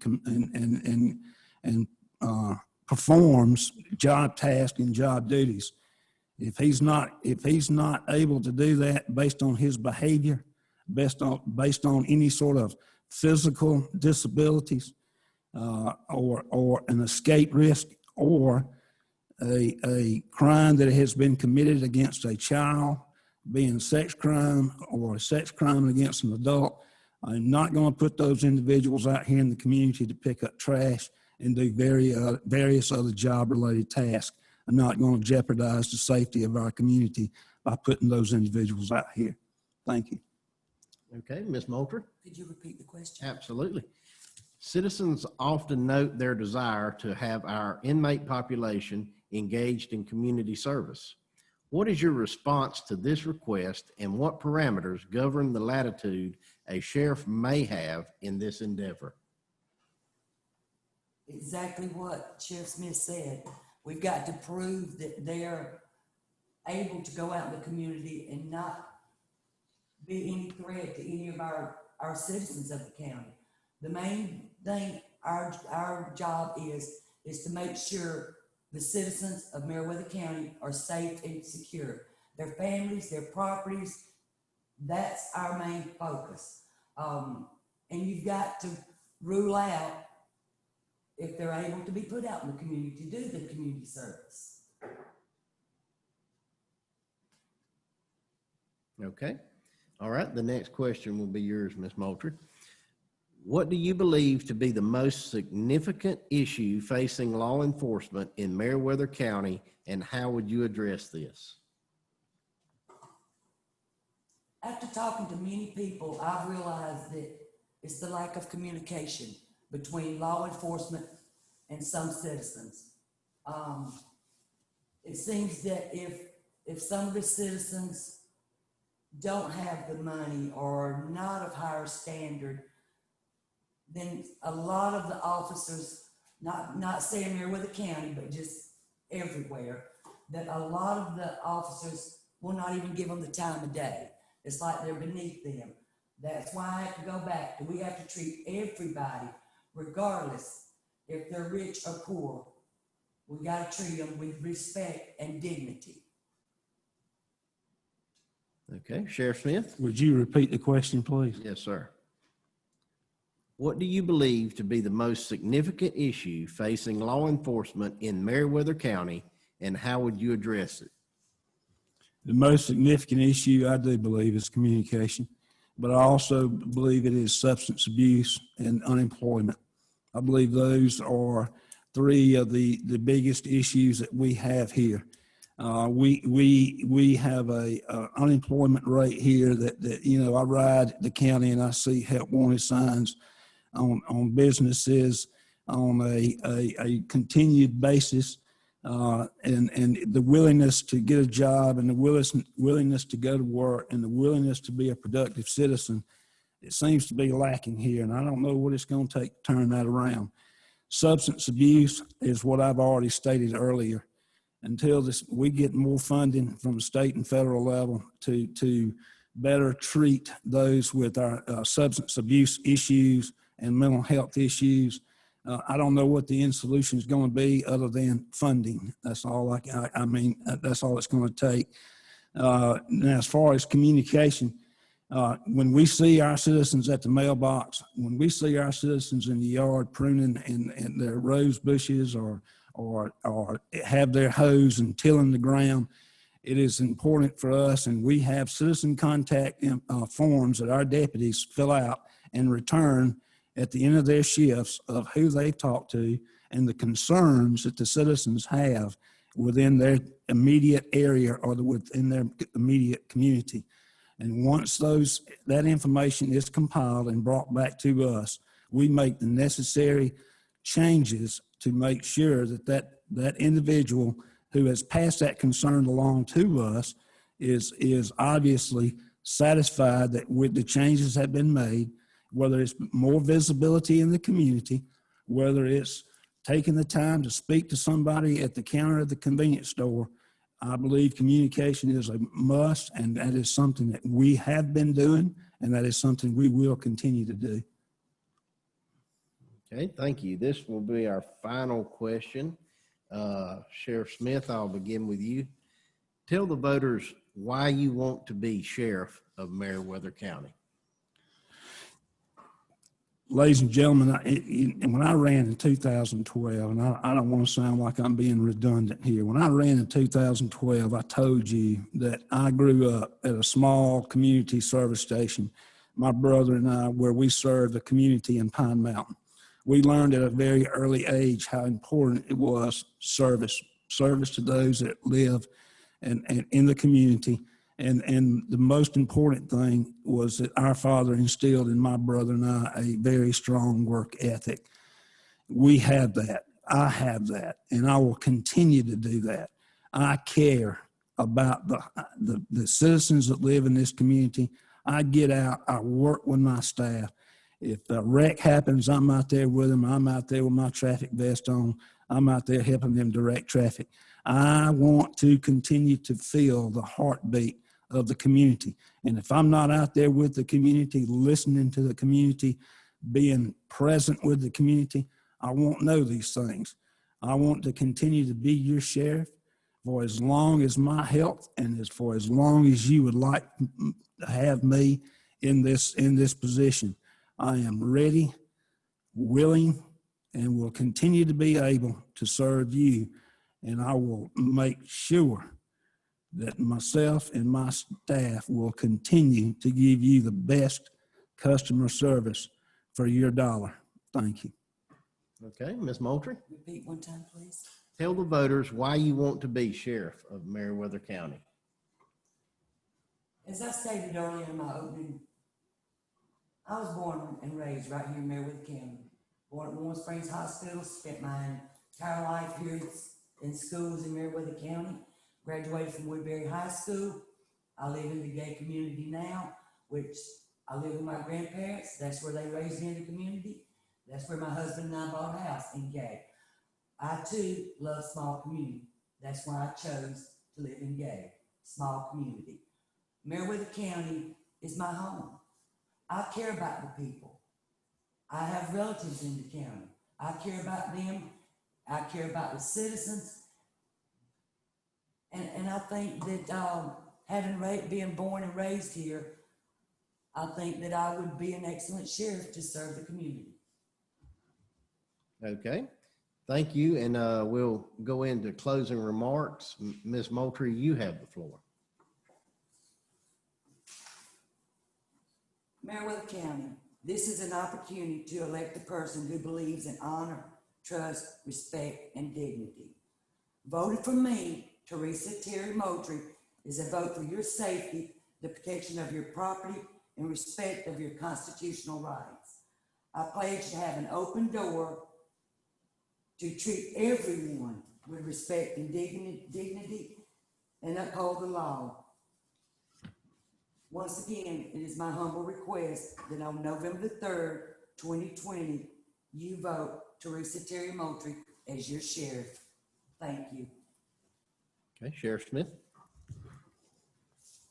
Ladies and gentlemen, it has been my honor to serve as sheriff for the last going on nearly 8 years. My pledge has always been to serve all, to safeguard lives and property, to protect the innocent against deception, the weak against oppression, and the peaceful against violence. As your sheriff, it is my moral and lawful duty to respect the constitutional rights of all people to liberty, equality, and justice. These are the principles for which I serve. I am asking for your continued support for me and my staff to continue to serve you in a law enforcement capacity, to serve to protect your life and your property. It means so much to us, and like I've stated earlier, I have a very dedicated workforce of men and women that work with me, and we will continue to serve in a manner to where nobody will feel any sort of intimidation, any sort of fear, and you will be treated respectfully, you will be treated fairly, and you will be treated with dignity. And with your continued support, I would appreciate so much the opportunity to continue to serve as your sheriff. Thank you.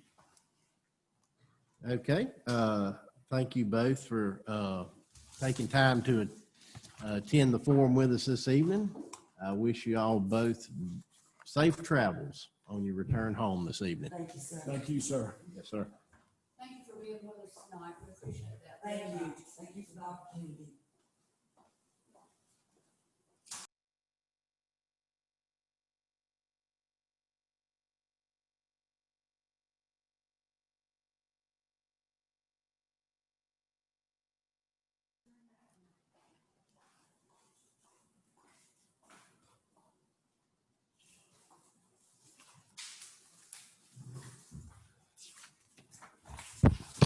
Hey, good evening, and if those of you who are just joining us, welcome. This is our 2020 Candidate Forum hosted by the Meriwether County Chamber of Commerce.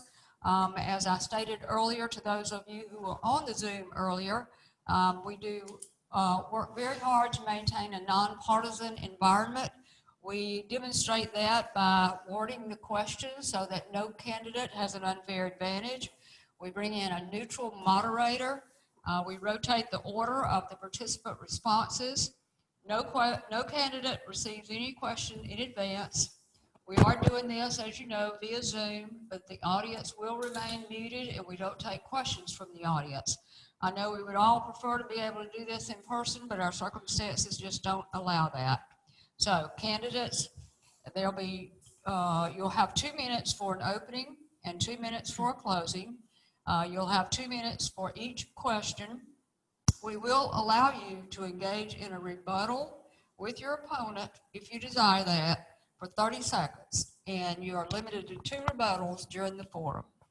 We're going to ask you to adhere to the time limits. I have a sign that says 15 seconds, so I'll hold that up so you'll know how much time you have left. We ask that you not interrupt another candidate while they're speaking. Okay. Just a reminder again to the audience, the election this year does have 3 ballot questions. There are 2 constitutional amendments, one that relates to fees and taxes that are collected to be used for the purpose that they were collected instead of being redirected to the general fund. One that deals with the elimination of sovereign immunity by state and local governments, and thus allow citizens to sue their respective governments. And then there's another House bill which deals with tax exemption for property owned by charitable organizations. So I'm not going into detail on those. I just want to bring those to your attention so you can do your own research before you vote. Remember, early voting starts next Monday. Candidates, want to remind you that this is a camera over here. So if you will direct your expression and your comments to the camera, so we feel like the folks on Zoom are, you're talking to them, okay? All right, and our moderator is Mr. Joey Barrett. If you don't know Mr. Joey Barrett, he is a local manager for external affairs for Meriwether County. He works for Georgia Power. And with that, Mr. Joey. Okay, thank you, Carolyn. Thank you, ladies, for taking time to be here with us this evening. We'll begin with opening remarks. Ms. Jenkins, you have the floor. All right. Well, thank you very much for having me here today. We don't have too many opportunities right now to go out and meet our constituents, so I'm glad to be able to speak tonight. So I wanted to say that, you know, a little bit about myself. I grew up in Montevallo, Alabama, and I'm the middle child. I've got 2 older brothers and 2 younger sisters, and I graduated from high school in Tennessee after moving there my junior year. But since then, I ended up joining the Army right after high school, and I spent another 13 years serving the country. After, or actually during that time, I was working on my bachelor's degree, and I ended up finishing a year after I left the Army service. And then I went on to law school, and I got accepted at Mercer Law School down in Macon. And I finished up, and I'm now a practicing attorney in Greenville, Georgia, just up the road. But today, this is something, this is going to give me an opportunity to speak about what I would like to do as a tax commissioner. There's a lot of different things that I think are going to really improve the service in there, in that office. And last but not least, I'm running as a Republican. I believe in the Republican values. I also believe that we need to have a government that's accountable to the people. So that's why I decided to run, and I hope I earn your vote. Okay, thank you. Ms. Prather? Good afternoon, good evening, thanks for having me. I'm Tiffany Prather. I'm a Meriwether County resident all my life.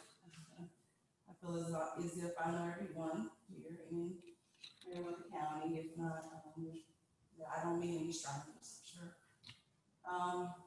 I'm originally from Woodbury. I moved to Manchester. I graduated from Manchester High School.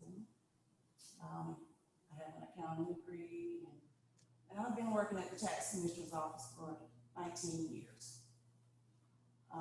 It's my passion. It's what I do on a daily basis. I'm doing that currently as the chief deputy tax commissioner at this time. So it's my passion to do that on a daily basis, to serve the customers, serve the citizens of Meriwether County. I don't know anything else of what to do except serve them. So that's what I do on a daily basis, and that's basically who I am, Tiffany Prather. Okay, thank you. Ms. Prather, the first question will be yours. And if you would, could you slide a little closer to the mic, please? Thank you. Okay, describe your leadership and managerial experience and how those experiences have prepared you to serve as Meriwether County Tax Commissioner. Well, as I said, I started there in 2001. I first started out as a tax clerk, moved up to managerial as the bookkeeper. I've done all of the everything that's needed to be done in the tax commissioner's office. Served as a bookkeeper for a while, just do everything. Now, as I said, the chief deputy tax commissioner, manager, supervisor, taking the place of the tax commissioner at this time in her absence. And it's just what I do, you know, it's my managerial skills shows every day, you know, serving the help as far as getting what they need and serving them as I know best. Okay, thank you. Ms. Jenkins, would you like for me to repeat the question? No, that's fine. Okay. So what I bring to the table is the experience that I've got while serving in the Army. I learned a lot about leadership. I learned what it means to have a good leader. I also learned what it means to have a bad leader. And I was able to really use my time in the Army to really hone my leadership skills, my leadership skills. So what that means is it's not just getting the job done, but leadership is about looking at the future. It's about growing, not just growing the job, but it's about growing the people that work in that office. It's about giving them an opportunity for leadership themselves, because that's what I see is we have to look at our vision for the future. We have to make things better than what they are now. And so, as I said, I was in the Army, but it's not just, being in the Army is not just about learning, tactical skills, infantry, that kind of thing. While I was in, I spent several years managing several health clinics. And during that, I was managing up to 30 people. And I learned all the skills of being able to work with not just with the employees, but with clients and being able to serve them. And that's one thing, not just my experience in the Army, but I'm also bringing my education. So I have, as I said, I've got my undergraduate, my bachelor's degree in communications. And I went ahead and I also worked for an advanced certificate in management while I was there. And that was the University of Maryland, University College. And then from there, I went to law school. And I now have a Juris Doctorate in law. And I'm going to use all that to help this office and make sure it serves the people. Okay, thank you. And Ms. Jenkins, the next question will begin with you. Describe your specific experience in financial management that can be used to convince potential voters that you can accurately manage the collections and proper accounting for the tax commissioner office. All right, thank you. So my specific experience, well, I've worn a lot of hats in my day, not just in the Army, but currently. So right now, I'm not only an attorney, I'm also a farmer, I'm a small business owner, and I've got the education behind me to see me through what needs to be done. And I'm also going to make sure I take all the training that is necessary. And that's one thing that I see that is lacking in this office right now. Our current tax commissioner has not completed training since 2018, and that's required by law. And that's one thing I'm going to do is I'm going to make sure that everything is done in that office according to legal standards. And I'm going to make sure that happens. So that's one of the specific things that I'm going to do. My experiences in business and my experience in customer service is going to be something I'm going to bring to this office. I'm going to make sure it's done right. Okay, thank you. Ms. Prather? Okay, my experience, like as I keep saying, I collect taxes every day on a daily basis. That's what the tax commissioner's duties are to collect taxes. I basically just, that's what I do, and Miss Andrea, she's been out. So I had to step up and just take charge. So, she's been out, so when she left, I had to step up to my chief deputy duties, collect taxes, get them paid out. I pay them out, we collect them, I pay them out. I am the somewhat / bookkeeper also still. I do a lot of the accounting in the office. So my managerial and experience is used on a daily basis. Everything that's, I do this daily, it's already being done in the office, whatever needs to be done, is already being done. And there's nothing else that I wouldn't do to make sure that that happens. And I'm gonna continue to serve the customers and citizens of Meriwether County as I have for the last 19 years, to do whatever it takes to get these taxes collected, work with them to collect them. And, we have bad times sometimes when people don't pay, so we have to, do what we don't want to do, sell taxes just to get anything collected. So just gonna do my tax commissioner duties of what I've been trained. I've been trained by the best. I've been under 3 tax commissioners, and I have learned deeply in that office. I'm very well experienced. And I will continue to do that on a regular basis as your tax commissioner with Chelsea. Okay. If y'all would please make sure you're speaking directly in the mic. Somebody just sent me a note that they couldn't hear you as well as they need to, so. Okay. Prather, is there a bright green light on that microphone where you're at? Yes, sir, it's fine. Okay, Can you hear me? we good, Skip? I speak softly too. I'm sorry.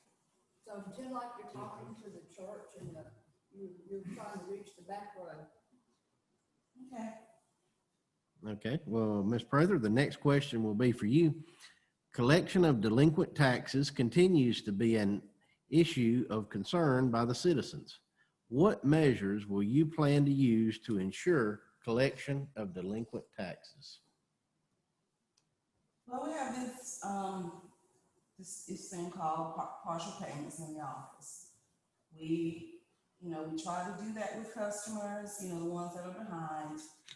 And we work with them until, we work with them and have them to pay consecutively, because everyone's not gonna have the monies up front. So we work with them to have them, we set up this partial payment plan for them. And if they do not pay consecutively as we ask, then we go to this, we take it to tax sale. Now, the concerns of a lot of citizens of Meriwether County, there are several people out there that don't pay their taxes, and we do take them to tax sale, but most likely they're not going to be sold. We take them to auction, and we present them to be sold, but people are just not interested in them. And we can't just not make people pay their taxes. We send them letters, delinquent letters. We continue to work with them. If that doesn't work, we take it to tax sale, and that still doesn't work, so we just have to put it back on the platform. So it's just doing our duties of, our best to try to collect the taxes, working with the customers. If that doesn't work, we have to take desperate measures. And sometimes desperate measures don't work, So, that's basically all you can do is ask them, let them know that they're in default, and just hope that they're gonna pay. And if the arrangements don't work, then we take the sale. If that don't sell, then it just goes back. That's what a lot of people don't understand, is the fact that we take them to sell, but they don't sell, and we can't just go make them pay their taxes. You can't make a person. We have at least 10% of people that don't pay, but there's 9% that do. Okay. Ms. Jenkins, what measures will you plan to use to ensure collection of delinquent taxes? Thank you. So there's a lot of different methods out there, and I'm not just going to be satisfied with it doesn't sell. I'm going to make it happen. And there's several different ways of doing that. One of the things that I've seen is that what other counties do is that if they can't sell the whole parcel, they can break it up into smaller parcels. If someone has 15 acres, but their tax bill is only a few hundred or maybe 1,000 or two, then instead of taking the whole property, we take a little bit of it so that it's fair and equitable. But there's other things that we can do to market property. If it goes up for a tax sale, we can get that out. I'm proficient with websites, and I'm gonna get the message out that we're gonna sell properties if it doesn't happen the first time. And I'm also gonna make sure that if we do have somebody that wants to buy the property, that they have a way to do that. I've heard anecdotal evidence from people that have tried to buy property that was up for a tax sale, but it didn't come up. In this last tax sale that happened, this was just, I believe it was a couple weeks ago, I was present. And one thing that I noticed at that tax sale was that the announcer, who was it was a private company that was conducting the sale, they seemed to not really care that the public wanted to hear what they had to say. And after several requests, they still ignored it. So that's one thing, when I saw that and when I was in the audience and I listened to that person say, it didn't matter if I couldn't hear what was being said, I'm gonna make sure that that changes. I'm gonna make it better. And I'm also gonna make sure that the partial payments are gonna continue, but only so far as we have to. COVID has made a lot of different problems, and I understand, but we can also go forward with doing something better. So thank you. Okay. The next question, I'll begin with you, Ms. Jenkins, also. What do you see as the biggest challenge in serving as tax commissioner in Meriwether County? All right, well, thank you. So the biggest challenge that I see that one of the things that we have is we do have a very large county. We have a large county and most of it's rural. And I see that we have a division in the county. I see that we have this north to south division. And I think that this is a bridge that we can build for, and we can make sure that we have equal treatment for all sides, not just north and south, not just city and rural, but we can work to make it better so that people that live in the rural areas, they have the kind of services that they need, and the people that live in the cities have the services they need. But my job as tax commissioner is going to be to make sure that every person that walks in that door is treated right. Respect is a big thing. I so appreciate when I can walk into a building and feel like I'm appreciated. And I'm going to make sure that that happens as well. So thank you. Okay, Ms. Prather? I don't think there are any challenges. I think everything is run perfectly from what I see on a daily basis. Customers come in, they're welcomed, they're taken care of to the best of their needs. Once they tell us what they need, I and my staff go beyond and up. I know I do. I'll go all the way out for mine. So I don't see any challenges that I face. I just want to continue to serve them to the best of my knowledge, to make sure that they get what they need. I haven't disrespected anyone that's ever walked into that office. As far as I know, everyone loves me, so I don't see any challenges that I'm facing. I think everything is not perfect, like you said, and nothing's perfect. But I know that we don't have any problems. And for one thing, accountability, I know that's not an issue. So I know that I am there day to day. I don't take time off. I'm always there. You can reach me any time of the day, any time of the night. I have several phones out there, internet, whatever way you want to have it. I don't see any challenges that are so bad. Because like I said, everything's being done on a daily basis, to the best of my knowledge, to the best of my ability. We're going to serve these customers. No one has ever walked out of there without what they need, unless they didn't have what they needed to get it. So I will go backwards and beyond for these citizens, and I have, and I'm going to continue to. Thank you. Okay. So I'd like to rebut. Yes, ma'am. So on this, one of the challenges, as far as the county goes, I'd stick with this kind of division. But challenges directly related to the tax commissioner's office, I see a lot of things that can be improved. And I think that's why we need a new set of eyes. Communication is a huge issue. And if you do look up the website, you only have one phone number to call. If you look at the website, there's only one email, and that's to somebody who apparently doesn't work in the office.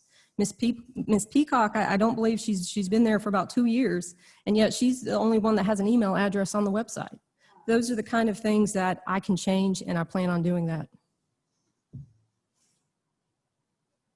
Okay, we're moving into our final question before closing remarks. Ms. Prather, I'll begin with you. Why do you want to be the tax commissioner of Meriwether County? To continue to serve the Meriwether County citizens as I have for the last 19 years. That is my passion. That is what I do on a daily basis. There is no one that I cannot help. There is no one that I will not help to the best of my abilities. I would appreciate your vote to keep me there as your tax commissioner, as I am your chief deputy tax commissioner right now. That's what I want to be, to continue to serve the citizens as I have, and as I know best, as I've been trained to do, and as I will do. Thank you. Okay, Ms. Jenkins? Can you repeat the question? Sure. Why do you want to be the tax commissioner of Meriwether County? All right, thank you. So this is a question, this was something I thought about before I qualified. And one of the things that, that made me run was actually the very day I qualified to run for this office. I got a notice from the post office that they weren't going to deliver mail on my roads because the roads were so bad. And that's a continuing problem. I live on a dirt road, and like a lot of people in Meriwether, but I know with T-Splost, it's going to help. But what's also going to help this county is going to be getting the money in. The job of the tax commissioner, number one, is to collect taxes. And I want to make sure that we collect at 100%. And if we can't get 100%, I'll be satisfied with 99%. But that's going to put us in line with the other counties around us, and I think that's completely doable. Another thing is that when I decided to run, it was going to be a bit of sacrifice. It's a whole change from my career as it is, but I'm looking forward to it because service is not something that I did when I was in the Army, and then I put my hat up and put my boots up when I was done. I've continued to serve the community through all kinds of different opportunities. Right now, I'm a CASA volunteer, and if you're not familiar with that, it's a court-appointed special advocate. And so what we do is we work with kids that are either in foster care or if they're in an abuse or neglect situation at home, and we make sure that when they go to court, they have somebody that's on their side, that's not just paid to do it, but is there because they want to be there. I'm also a member of the Meriwether Recreation Advisory Board, and we have made a lot of progress this year, and I'm hoping the commissioners are going to get on board and we can get a master recreation plan together. But these are the things that I believe in, and I'm looking forward to serving the county. Thank you. Okay, we'll move into closing remarks. Ms. Jenkins, you have the floor. All right. So in closing, you know, there's a lot I wanted to talk about, but one of the things that I've been able to brush up on is, and just mention a little bit, is communications. That's what my undergraduate degree was in, communications. And I think that is something that is so important that we need to do, that the tax commissioner's office needs to do better. I was online and I was looking at different things. I looked at the tax commissioner's website. And what I did, and I compared it to what you see on Google. And what I found is that there's some conflicting information out there. We have the hours on Google that say it's open, I believe the tax commissioner is open to 8:30 to 4:30. But if you look on the website, it's 8 to 4:30. So this is the kind of stuff, and when you're looking in a situation like with COVID, you're looking at, you need a leader that can adapt to changes. You need somebody that's ready to look at something for the future. We need to have leaders in our future, and that means that the person that's sitting in that chair as tax commissioner needs to be working on leaders for the future now. And that's another issue that I see is not happening, but it's something that we can do better, and I'm ready to do it. Okay, Ms. Prather. Okay, because that is so true. Communication is very important. But you're looking at what the other tax commissioners do. This is Tiffany Prather that's wanting to be your tax commissioner. Give me a chance and I'll show you what I can do. The websites, they do show 8:30 to 4:30 or whatever, but we're there from 8 to 4 due to the COVID. We used to open at 8:30, but that changed to 8 to be earlier for these customers. We have changed our times coming in. We've changed our times closing due to COVID to do a little extra cleaning. But from 8 to 4, if there isn't You know, there's any time you can come up there. I mean, that's just our hours. Can't change that. I mean, it's only 8 hours in a day to work. So if you need what you need, you come on in, we'll take care of it. Communication is very important. I do agree with that. But you're basing things off of what was. I'm basing things off of what will be. So thank you so much for allowing me to be here. And as your tax commissioner, I will do my best to make the changes that are needed, or whatever people say are going wrong. I don't know. I mean, I really cannot change what the previous tax commissioner is doing or whatever, but I can assure you, I can show you what I will do with Joseph. And that's my closing statement. Thank you. Okay, thank you, ladies, again for your time this evening. I wish you the safest travels home this evening. And thank you for participating this evening. Thank you. Thank you for having us. Good night. Night.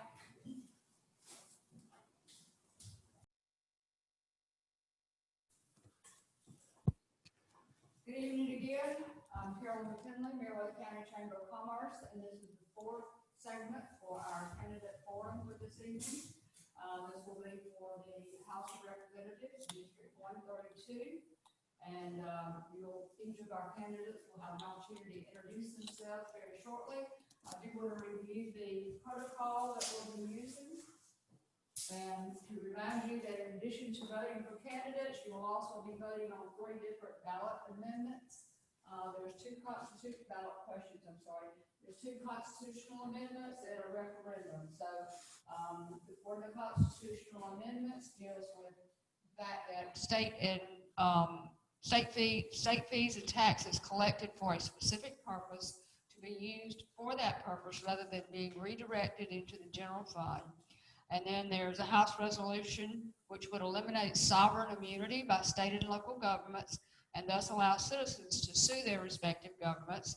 And House Bill 344 would allow a tax exemption for property owned by charitable organizations for the purpose of building or repairing to be sold to individuals through those no interest loans. So that would be a tax exemption. So again, I'm not going into any more detailed explanation. I just wanted to remind you again, those questions will be on the ballot, and I would encourage you to do your homework and do a little research so you can be prepared to make an informed choice. Okay, so for our candidates, we have about 7 questions, somewhere in that neighborhood. Each of you will have 2 minutes for an opening, 2 minutes for a closing, and then 2 minutes per question. We will allow you to engage in a rebuttal with your opponent if you desire for 30 seconds, and you're limited to 2 rebuttals during the forum. We want you to please adhere to the time limits, and please don't interrupt another candidate while they're speaking. I want to introduce you to our moderator, Mr. Joey Barrett, who is a local manager of external affairs for Meriwether County, and he is also the chairperson of our Meriwether County Chamber of Commerce Board. So, Joey, with that said, I'll turn it over to you. Okay, thank you, Carolyn. Thank you, gentlemen, for being here this evening. We'll begin with opening remarks, and Mr. Jenkins, you have the floor. Oh, thank you. So my name is David Jenkins. I'm running for Georgia State House District 132. I'm a Republican. I grew up in Fayette County. Bought my first home in Harrelson, just right outside the district, in 1994. I'm a retired Army officer, 21 years of service, so I bring a career of public service with me to this job. I'm an air ambulance helicopter pilot. I fly to the Noonan Airport and serve this district, providing life-saving health care. The youngest of 5, raised by a single mother who is also self-employed. So I understand that there is no such thing as a non-essential worker. Everybody out there has somebody depending on them somewhere. So I'm a conservative.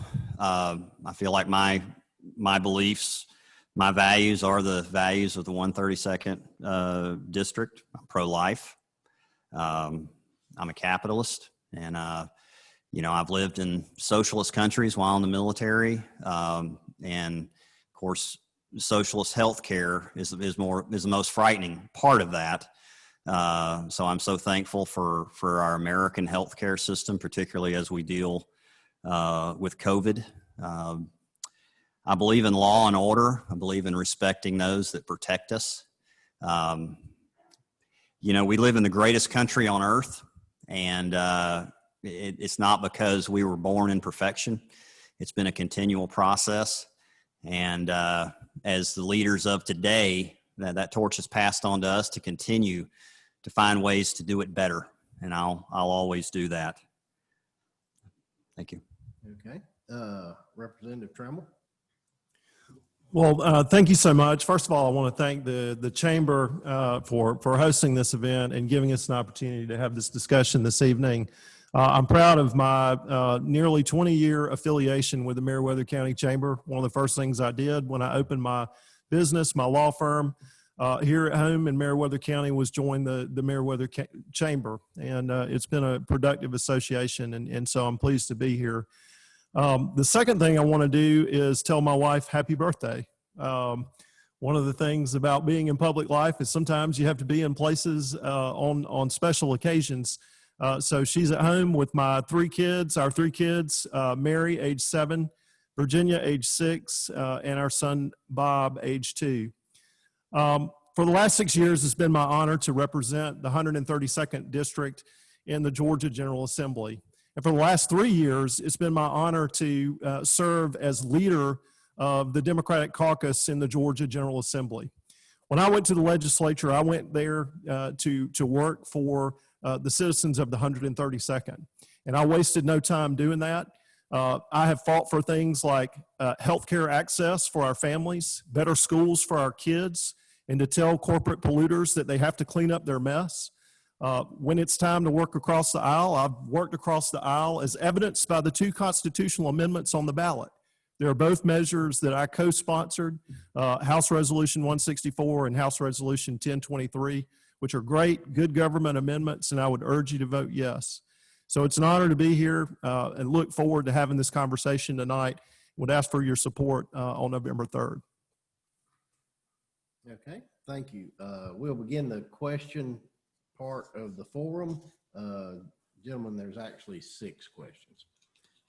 So beginning with you, Representative Trammell, please share your leadership, civic, and political background that makes you the best candidate to lead District 132. Well, as I said, I mean, for the last 6 years, it's been my honor to serve as the representative for the 132nd. So I am, not only am I qualified for the job, but I've been doing the job for the last 6 years.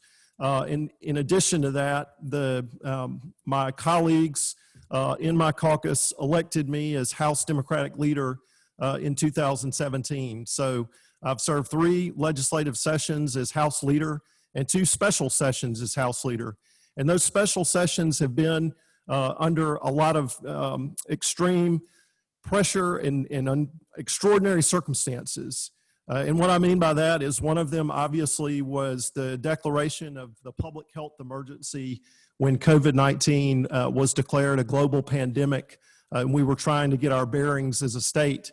And we went in and during that time united in a bipartisan fashion to give Governor Kemp unprecedented, extraordinary power to deal with the state of public health emergencies that existed.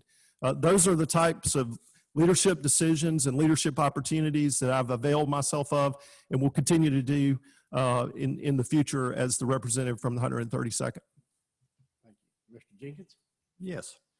So as I said before, I'm a veteran. I'm a retired Army officer, and I have a Bachelor's of Science from Embry-Riddle, graduated magna cum laude. Through my military career, I've been a resident of the world. I've lived in many states in Korea and served in many foreign countries. So what I can tell you that I bring as a result of that experience is context. Now I've seen a lot. Was a business owner. My first, I actually had a break in service in the early 90s, and I started a manufacturing company.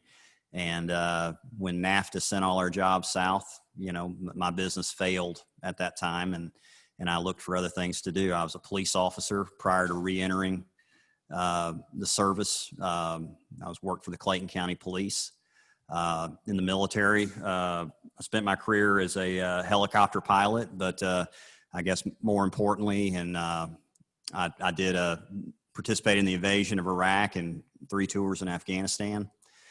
During that time, we handled the complex nation building exercise that we had before us, which involved building relationships across cultures, wading into very unknown situations and finding solutions and working together.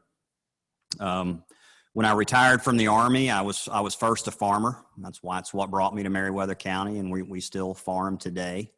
And I worked for the state of Georgia for a while as a wildland firefighter. So that experience working within the state of Georgia has, I think, prepared me to lead that government. And I guess my time is up, so that's all I have. Thank you. Okay. I'm sorry, this is 15 seconds. Oh, okay, I got you. Okay. Yeah, and if at any point y'all need me to repeat a question, Okay. just let me know. Okay, moving on, this question will be for you, Mr. Jenkins. As you know, there is a constitutional amendment on the ballot that would give citizens clearance to sue local and state governments. Explain your position on this amendment. Okay. So I would be in support of this. You know, I believe that government should be accountable to the people, and that's something we should always protect. So I'm in favor of that. Okay, Representative Trammell. Yeah, thank you for that question. And I'm absolutely in support of it. I worked to get it passed. I'm one of the signers of House Resolution 1023, which put that constitutional amendment on the ballot. And so I would urge everybody to vote yes on that. It's a good government measure. And what it says in short order is it gives citizens the keys to the courthouse when a local government or a local government official is acting illegally. It allows them to go to court to get a remedy and a declaratory judgment to say, stop doing that, that's illegal. This was necessitated by a Court of Appeals decision several years ago that broadened the scope of sovereign immunity. We actually tried to pass a bill in 2 consecutive years before the last legislative session, which was not a constitutional amendment, which was just a regular statute. And Governor Deal vetoed one bill and Governor Kemp vetoed the other bill, even though they enjoyed unanimous support from the General Assembly practically. So we went the constitutional amendment route to make sure that this right of all Georgia citizens is enshrined in the Georgia Constitution. Okay, moving on, Representative Trammell, this next question will start with you.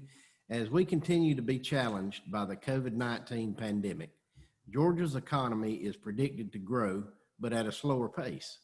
What role should Georgia's legislature play in rebuilding Georgia's economy and that of District 132? Well, the first thing is that the recovery of the economy has been very uneven in COVID. Certain businesses have done well or have been less affected, and other businesses have been devastated. If you own a local brick and mortar retail store, your business is probably significantly impacted because there's been a shift from that brick and mortar retail to online. People have been at home, everything they order for a long period of time. When people were sheltered in place at home, they did it online. Similarly, restaurants, waiters, servers, waitresses, cooks, local restaurant owners, their business has been impacted and they've had to shift to delivery mechanism. And then the hospitality industry has suffered as a result of people not being able to move greatly. So what we need to do as a state is make sure that there is assistance when people lose their job through no fault of their own, that they can get the assistance that they need. The Department of Labor was simply understaffed and overwhelmed by the surge in unemployment insurance claims, and we need to do a better job as a state in making sure that that support is there. Similarly, we've got to make sure that we're there to support small business, because small business is the backbone of the Georgia economy, and it's the backbone of the 132nd. So we need to make sure that we're looking out for workers and small businesses. Okay, Mr. Jenkins? Yeah, if you could repeat the question. Absolutely. As we continue to be challenged by the COVID-19 pandemic, Georgia's economy is predicted to grow, but at a slower pace. What role should Georgia's legislature play in rebuilding Georgia's economy and that of District 132? Okay.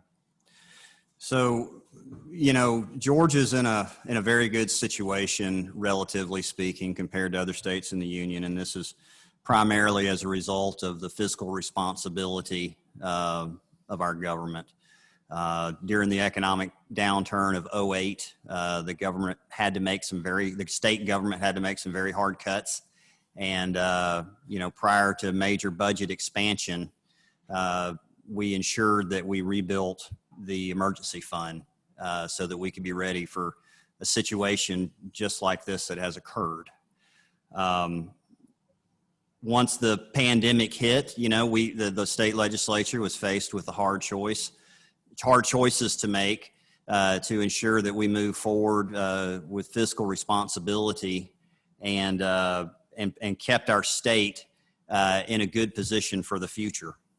Our governor exhibited great leadership, opening our state early and getting us back to work.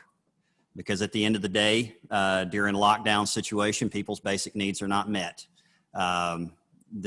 We have to balance managing the COVID-19 virus with providing the basic services, and providing the other health needs. Because although these other losses are harder to quantify, these lockdowns do have consequences. So our good financial position in the state today is largely a result of opening early. We need to continue to ensure that our small businesses are in an environment to succeed. This pandemic is far from over. We'll be managing this for some time to come, and we need to ensure that all sectors of our economy can continue to grow and move forward as we reach a full recovery and the bright future that's ahead of us in our state.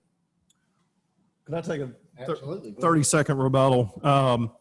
What I would like to add is one of the things the state has to do is the state has to address the healthcare infrastructure. COVID has overloaded our rural hospital system. We already have 470,000 Georgians who could have healthcare coverage if we simply expanded Medicaid. Our federal tax dollars from Georgia are already paying for Medicaid expansion. It's just that they're paying for it in the 38 states that have expanded Medicaid and not Georgia. And the reason this need is so acute is that without that kind of relief, we'll continue to see hospitals close, and we'll continue to see people who are sick and unable to go to work because they don't have the health care access that they need. So that is definitely an economic thing that we need to do. Okay, moving on to the next question, Mr. Jenkins, I'll begin with you. Okay. According to Georgia's Budget and Policy Institute, Georgia's healthcare system is not meeting the needs of its diverse and growing population. About 1.4 million Georgians are uninsured, and many more are at risk of losing coverage. Strengthening Georgia's investment in healthcare is critical to ensure all Georgians get an opportunity to lead a healthy life. If elected to House District 132, what policy changes would you advocate to ensure a healthier Georgia? Okay. Well, I mean, there's a lot we can talk about there. As far as Medicaid goes, one thing that is a great concern is just are the reimbursements adequate to cover the cost? We need to constantly review our Medicaid reimbursements to ensure that they're adequate, because in the end, if a facility or a provider gets too many Medicaid patients and that reimbursement fails to cover the cost of their health care, that affects their ability to provide services. This area is dependent on the air ambulance industry. Here, the closest level 1 or level 2 trauma center, or closest trauma center, is Columbus or in Atlanta. And the same with the stroke and cardiac interventions are in those locations also.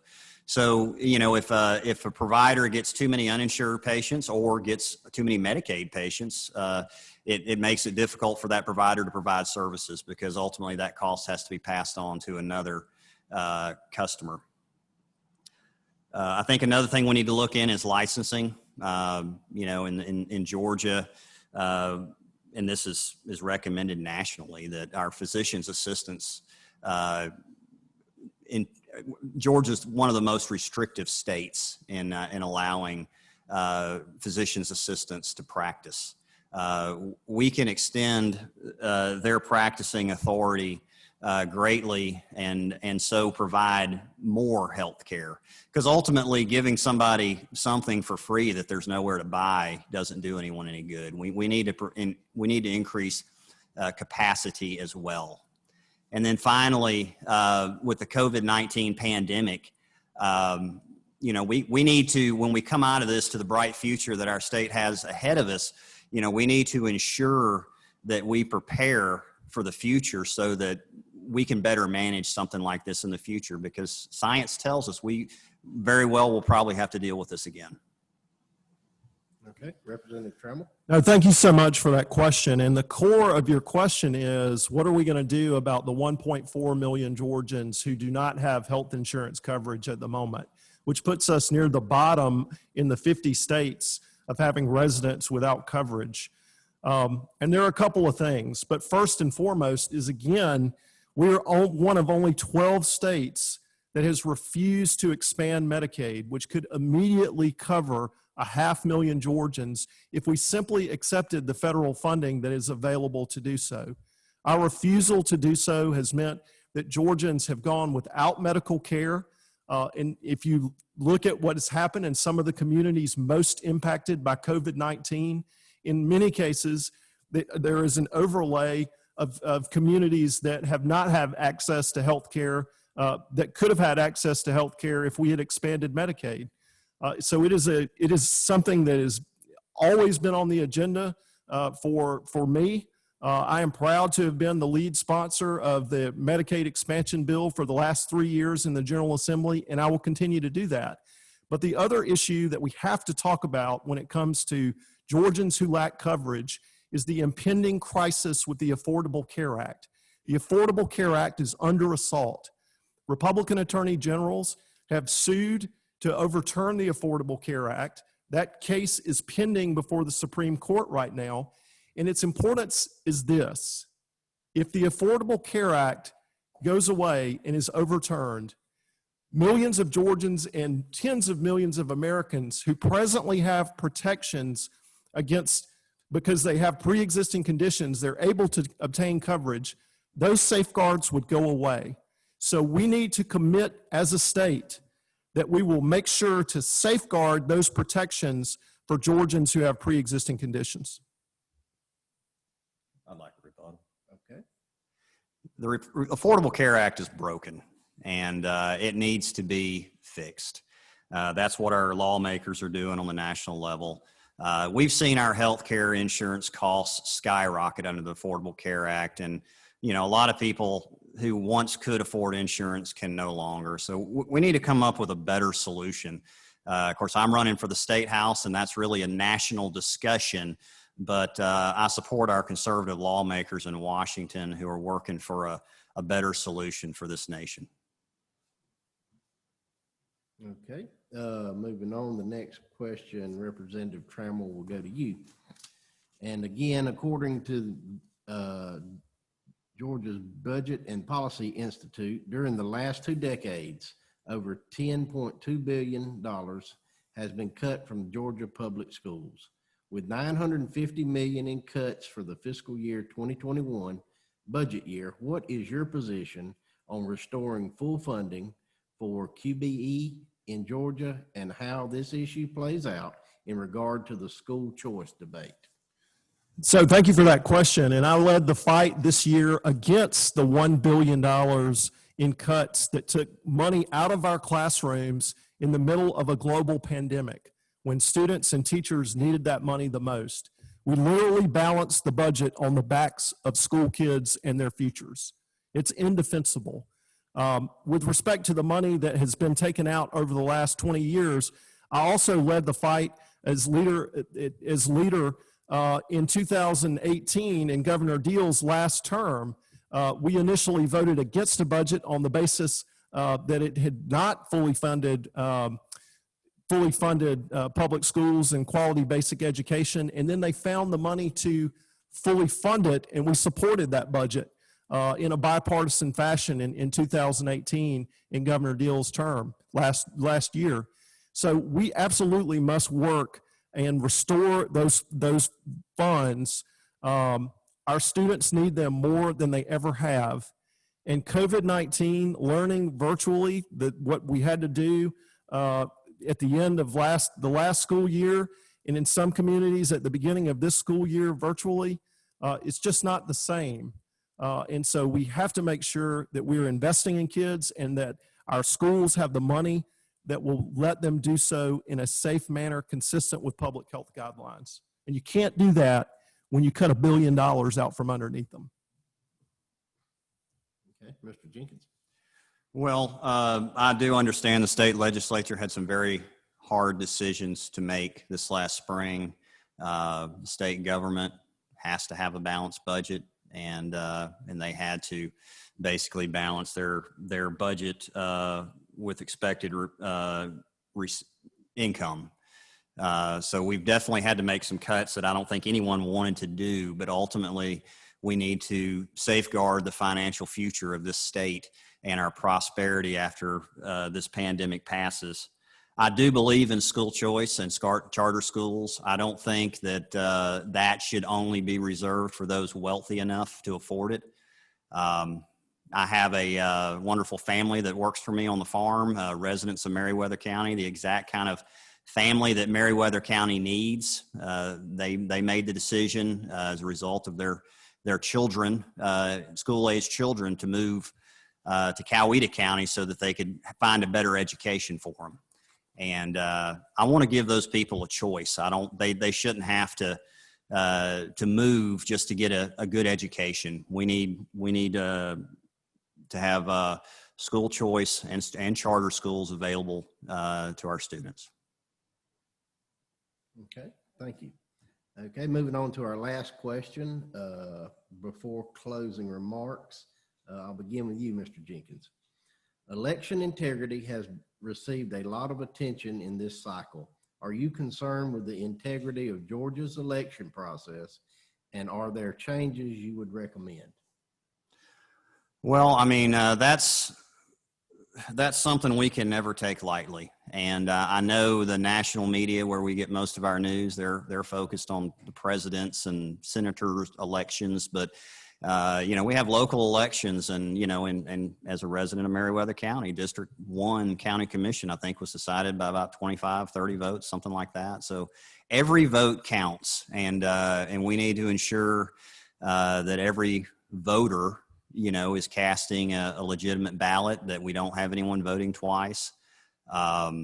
So, in this community, I've gotten to know the poll watchers, and I've become familiar with the system, and I feel like the system that we have established does a good job. I think we need to be very careful when we tinker with it. When we talk about massive mail-in voting, I don't think there's any safeguards to prevent fraud in that case. So, when we tinker with it, we need to make sure that we don't have unintended consequences, because again, some of these local elections are not really decided by that many votes, and we need to make sure that everyone votes counts. Okay. Representative Trammell. So the concern I have is the attack on the vote by mail process, because voting by mail is simple, it's straightforward, and there's lots of security for it. You sign an affidavit, it goes in, our elections officials, they compare the signature on file, and they have the opportunity to make sure that that voter's vote is cast appropriately and it gets counted. There's no evidence of fraud with vote by mail at all. And when we had a hearing on this in the Governmental Affairs Committee, on which I serve, and people wanted to talk about the fraud, and the Secretary of State was sitting in the chair and they asked about this, and they can produce no cases of this. Here's the thing. Your vote matters. This is one of the most consequential elections of our lifetime, if not the most consequential election of our lifetime. We are voting in the midst of a global pandemic. We can't have a candidate forum where people are in the audience. We have to be socially distanced. We have to wear masks, and we should do all of that. But what I'm saying is we're not voting under normal circumstances. So we should encourage voters to exercise their constitutional right to vote in the safest manner possible, which is voting by mail in many circumstances. So please, you still have time to request an absentee ballot application, vote by mail, get it in early, ignore this assault on the post office where they're trying to slow the mail down and interfere with the process. Every vote should count. Every voter should be able to do it. And you know what the primary showed us? When you make voting easy, people vote. And that's what we should want. We should want a democratic process where everyone is engaged, exercising his or her rights to vote. And that's how we have the best government, when everybody engages in that process. So please, make a plan, vote. Early voting starts Monday. You still have time to vote absentee. I'd like a rebuttal. Yes, sir. I've been a customer of the United States Post Office my entire life, and I've had mail lost. I've gotten other people's mail. I don't trust something as important as my ballot with the United States Post Office. I will go present my ID and I will vote in person. There's early voting available. There's ample opportunity. You know, again, if we're depending on a system that has proven itself time and again to be unreliable, and my vote is too important. And I think the citizens, all citizens are as well. I'd like to exercise my final rebuttal on this. Look, you have opportunity. If you don't want to put your absentee ballot in the mail, you can take it to the elections office and hand it to the election superintendent. If you live in a county that has a drop box, you can put it in the drop box. This is a safe, secure method. As much as the President of the United States has attacked vote by mail, he himself votes by mail because it is a safe, secure way to do it. I'm thrilled that a million plus Georgians are exercising their constitutional right to vote in that manner. And if you are inclined to do that, I would encourage you to do the same. Okay, closing remarks. We'll begin with you, Representative Trammell. Thank you so much. I'd like to thank Mr. Jenkins for his willingness to offer himself for public service and for being part of this discussion. Again, thanks to the chamber and thanks to our moderator tonight. This is the most consequential election of our lifetime. And for me, what this election comes down to in many aspects is about health care.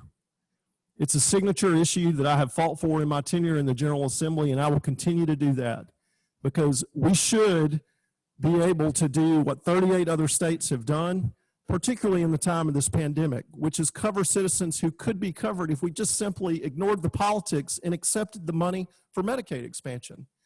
We can't ignore the fact that the Affordable Care Act is the backbone of coverage protections that people have if they have pre-existing conditions. And that might go away. So if you have a pre-existing condition and you are casting a vote, you need to look carefully at the choice of candidates and who has a commitment to make sure that your right to coverage is safeguarded. That's what's at stake in this election. What's at stake in this election is a commitment to our kids, our future workforce of tomorrow, the driving force of our economy, that we will not mortgage their futures for the sake of balancing a budget when we give millions away in special interest tax exemptions that serve no purpose but a limited special interest. And finally, it's about clean air and clean water and safe air and safe water, and telling corporate polluters when they make a mess that they have to clean it up. I'm Bob Trammell, and I'm running for reelection in House District 132, and I ask for your vote. God bless you and good night. Jenkins? Okay. So I'm David Jenkins. I have a lifetime of public service, and I want to put that to use here in the representing the 132nd House District. I'm a conservative. I believe every child has a right to be born. I will lead this state through the post-pandemic economic recovery in the State House and ensure that we institute good conservative policies that will continue, that allow Georgia to continue to enjoy the economic prosperity that it enjoys. I will protect our health care. I'll ensure, I have seen healthcare overseas. I've lived among expats in foreign countries, and one thing always happens when they get sick, they get themselves back to the United States. And I'll ensure that we always have that level of care in this country. I'll protect the Second Amendment. I believe in law and order. I'll support our police officers. I'll work with the sheriffs in this district and Georgia Post to ensure that we continually perfect law enforcement, that we ensure only the most remarkable individuals get to wear the badge and serve our communities. And I'll make sure the ones, create a system so that the ones that don't belong in service can be ushered out to find occupations elsewhere because the consequences are just too great. I'm David Jenkins, and I'd appreciate your vote. Thank you. All right. Thank you, gentlemen, for coming out this evening. Truly a great opportunity for Meriwether County voters. I wish y'all the best in the election, and be safe in your travels. All right. Thank you. Thank you.